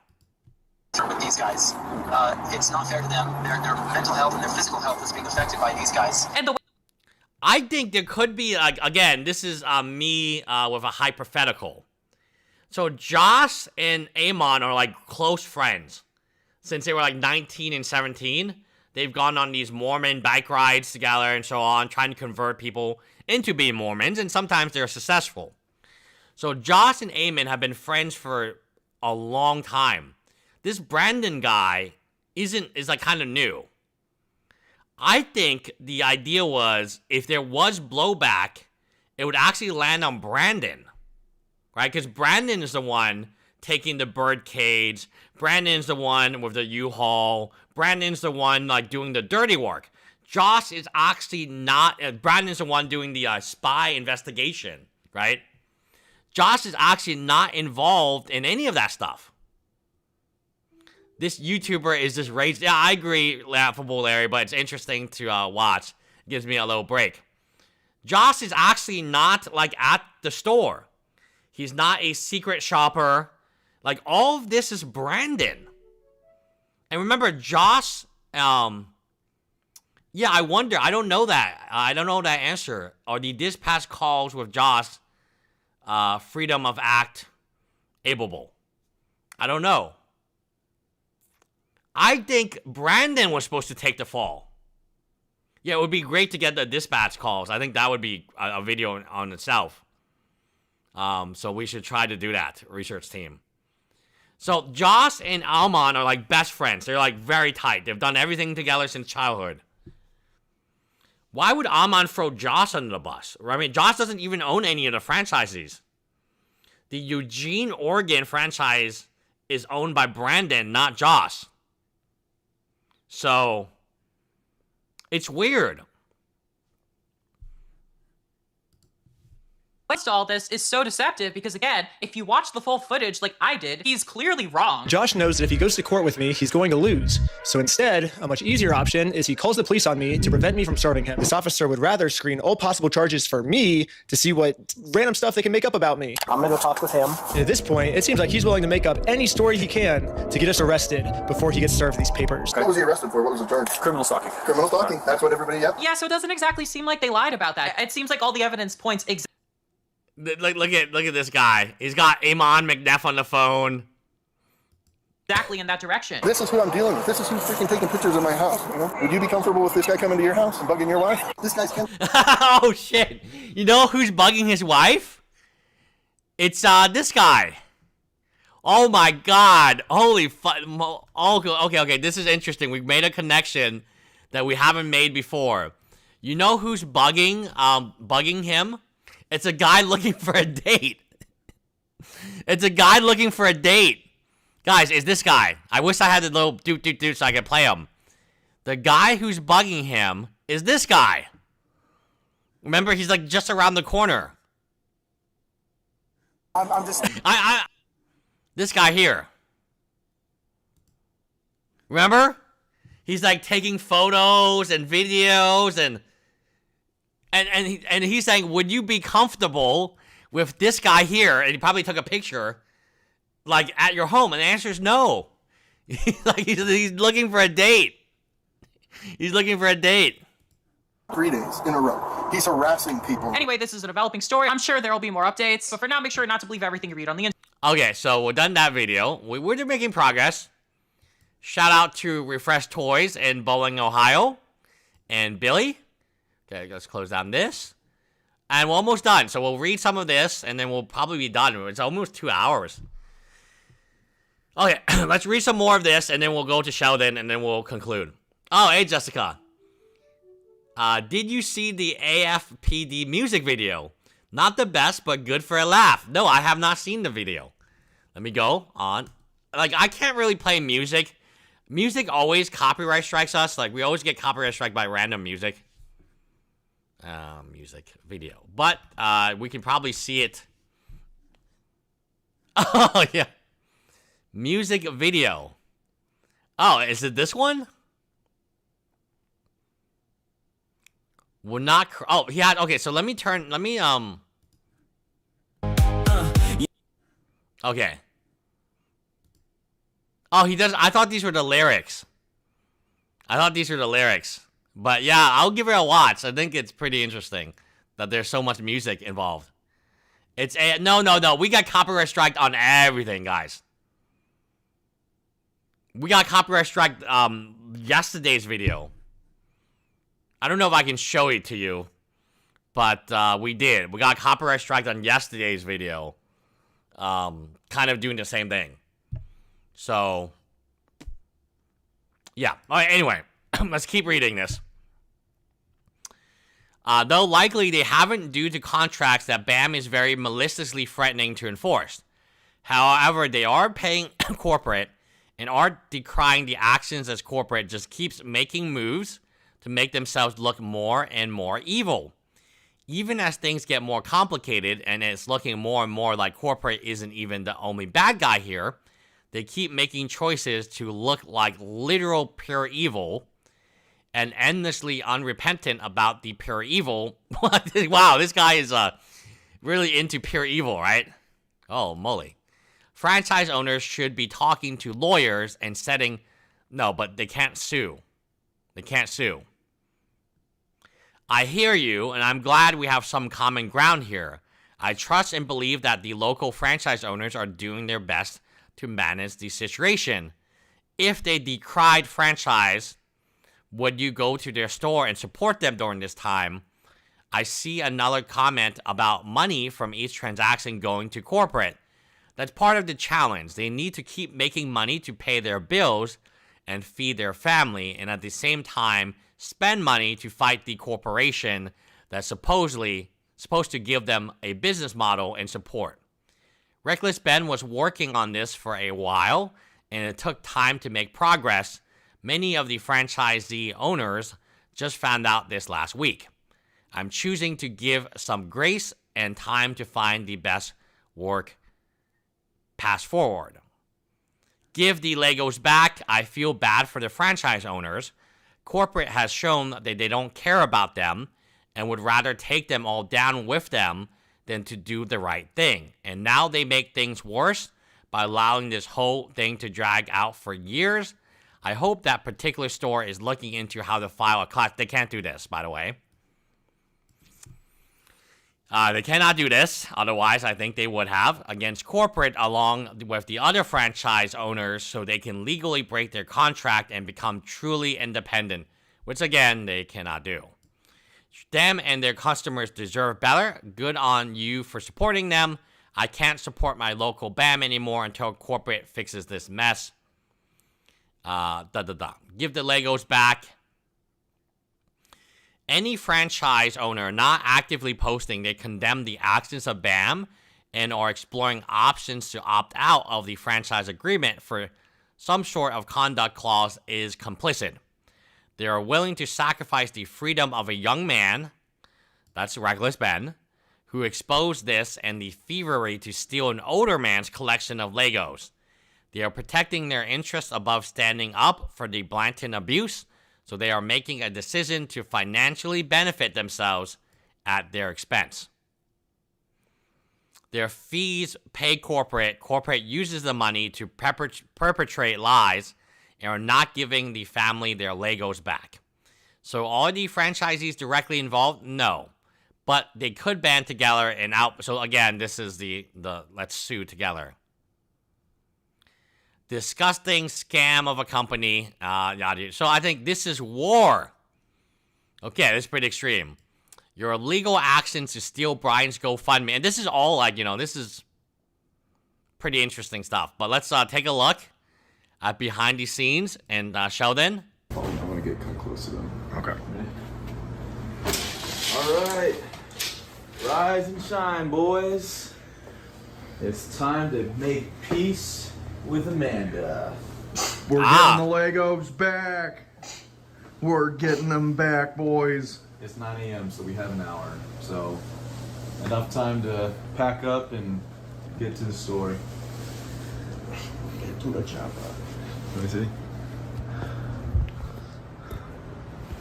How you feeling? Up? You up? Best I can ever. Come on, Ben. Oh my god. Get up. I thought, this is Sheldon Norcross. Yeah, very interesting scene. I thought it would actually, like, be, like, different from this, but I guess this is Sheldon's behind the,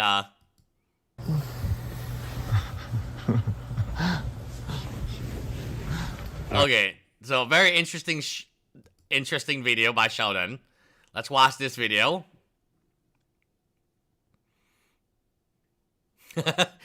Yeah, that was not what I was thinking when I read behind the scenes. That was not what I was thinking when I read that. Yeah. Yo, what up, everybody? So this is an update. We're in the process of retaining what I believe to be probably one of the best civil rights attorneys in the whole country. Shout out BJC Live. What up, chat? I already know this is getting clipped in the next video. What up, chat? It's your boy Sheldon here. We're doing it. We got our rights violated. Oh, nice. We're getting our rights back in the form of monetary compensation. My favorite type. You know what I mean? So your boy's getting out of here. All we got to do is raise this money for this GoFundMe, and then we'll help all our families too, and it's going to be sick. But we need your guys' help, because to hire this super prominent attorney who doesn't live in Utah, we have to pay money, which... Okay, pause. Like I said, everyone's saying, oh, they can find a pro bono lawyer. Pro bono lawyer. No. Lawyers are lawyers, okay? Now, lawyers in New York, they have to do a subset of pro bono hours. Pro bono means for free, right?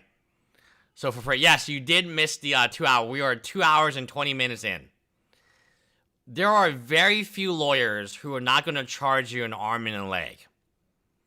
Let me repeat this again. Pro bono lawyers do exist, but they're very rare, and only if they truly believe in the case. Maybe if it affects their own... Oh, Solomon Radar is his name? Okay, let's take a look at his name.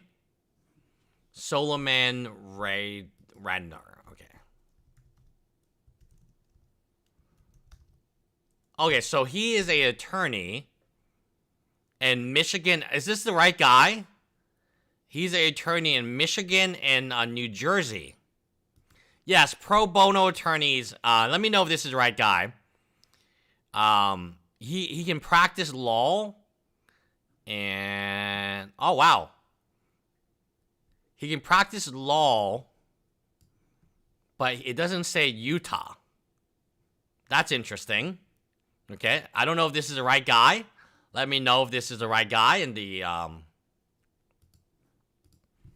It doesn't have much of, if any. So, that's where you guys come in and help us out, right? And we all get a good ending. So I made, I'm opening my domain, dude. I'm like, oh, Joe, my domain, my specialty is litigation, boy. That's my domain expansion. Right, for those of you who don't watch Jujutsu Kaisen, doesn't matter. We're doing some litigious... Obviously, they're huge anime fans, right? So this is Ahmed McNeff. That's Brian Menzel's dad. That's, I assume this is Josh Johnson, and this is a police officer. Officer deeply closeted. Activities. We're doing it. We're getting our rights unviolated, which isn't possible, but we're getting money, I think, I hope, allegedly. But let me read what someone way smarter than me wrote and stuff. Hi everyone, Sheldon from the Lego video here. That's me. My friends Tyler, Sierra, and I are asking for your support as we prepare to pursue legal action arising from our encounter with the American Fork Police Department. After consulting with experienced civil rights counsel, it appears our rights were likely violated. A particular prominent civil rights attorney is in the process of being retained. Yeah! Litigation is expensive. Boo, you know. Your contributions will help cover legal fees. This guy's not cheap, but it looks like he does police brutality. And in fact, the law firm is called Police Brutality Center. So it looks like they got the right lawyer. I don't know if he can do Utah. It doesn't say he can do Utah. Maybe he pro hoc vice. He looks young. Yeah, so excessive force would be what they would be using. So I don't know how many lawyers are in this law firm. It looks like maybe there's 2 of them. Let's see. About us. Okay, our partners. Let's see how many lawyers there are. Let's do some investigation. It looks like there's 2 lawyers, but... Okay, there looks like there is 5 lawyers. Laughable Larry. The police will settle long before this goes in. So, do you know when the police settles whose money they're settling with? The police always settle because it's not their money. The police are settling with taxpayer money. So again, the police, I don't know how many paralegals, but they have 5, it looks like they have 5 lawyers. But the police will settle because it's not their money. None of the police are losing any sleep over this. The police have done much worse than this. And they don't lose their pensions, they don't lose their salary, they don't get demoted. Nothing happens to them. Guys. Nothing happens to them. All the money that the police use to settle comes from the taxpayers. Or insurance. But the insurance money to pay insurance comes from the taxpayers. Right? That's why the police will I don't know if the police will settle. I mean, depends on like the police. But most police will settle because it doesn't hurt them at all, right? Plus expert witnesses, investigation expenses, document and record retrieval, travel and other costs associated. Yes, correct. So taxpayers pay unless you can prove a systemic problem, which is hard to do. Because remember, it's called Code Blue. So blue means police, and it means they stand with each other. So good luck finding like a whistleblower. What you would need is some type of whistleblower, which none of them are, right? Like none of these police that we've seen on camera are going to turn on the other police saying, oh yes, we knew Reckless Ben was innocent, but we arrested him anyway. Oh yes, we knew we shouldn't take Sheldon's phone, but we did it anyway. So good luck finding a police officer in Utah who's not going to go code blue, right? Code blue, right? Doing accountability and protecting our rights. Yeah. All funds raised will be used to support these efforts and related expenses stemming from this incident. We appreciate everyone who's followed our story, shared encouragement, and offered support. If you're able to contribute no matter the amount, it will help us moving forward. Thank you for standing with us, brick by brick. Now, if we win, it'd be really cool if we could do a giant, massive brick by brick. Just everyone, just around the American Fork, courthouse or wherever we win, just all in a row, just circle around it. Go brick by brick. Yeah. Brick by brick, as we're all holding checks of money. That would be sick. Hopefully that's how it ends. But we can't know unless we try, right? But shout out BJC Live. She's the best. Straight gangster lawyer. Shout out chat. What up, chat? It's your boy. We're doing it. We're getting the Legos back. We're getting the monetary equivalent of our rights unviolated. Yeah, unviolated. Which is sick. Hopefully, allegedly. In every civil right lawyer I've spoken to's opinion, we have a pretty much overwhelming case. So yeah, we just want to hire the right guy for the job. So yeah, this is an update. Here's the GoFundMe, and it's going to be sick. So it looks like, yeah, they have a civil rights lawyer. It's this guy here. And their law firm is called Police Brutality Center. So they're SEO.org. So are they a nonprofit? They may be but they still get paid, right? They may be a nonprofit though. When I think .org, I think nonprofit, right? I think the only way that you can use a .org if you're actually an official 401c nonprofit. Let me see.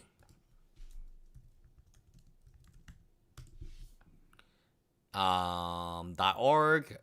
website, general abbreviations for organization. Does .org mean nonprofit?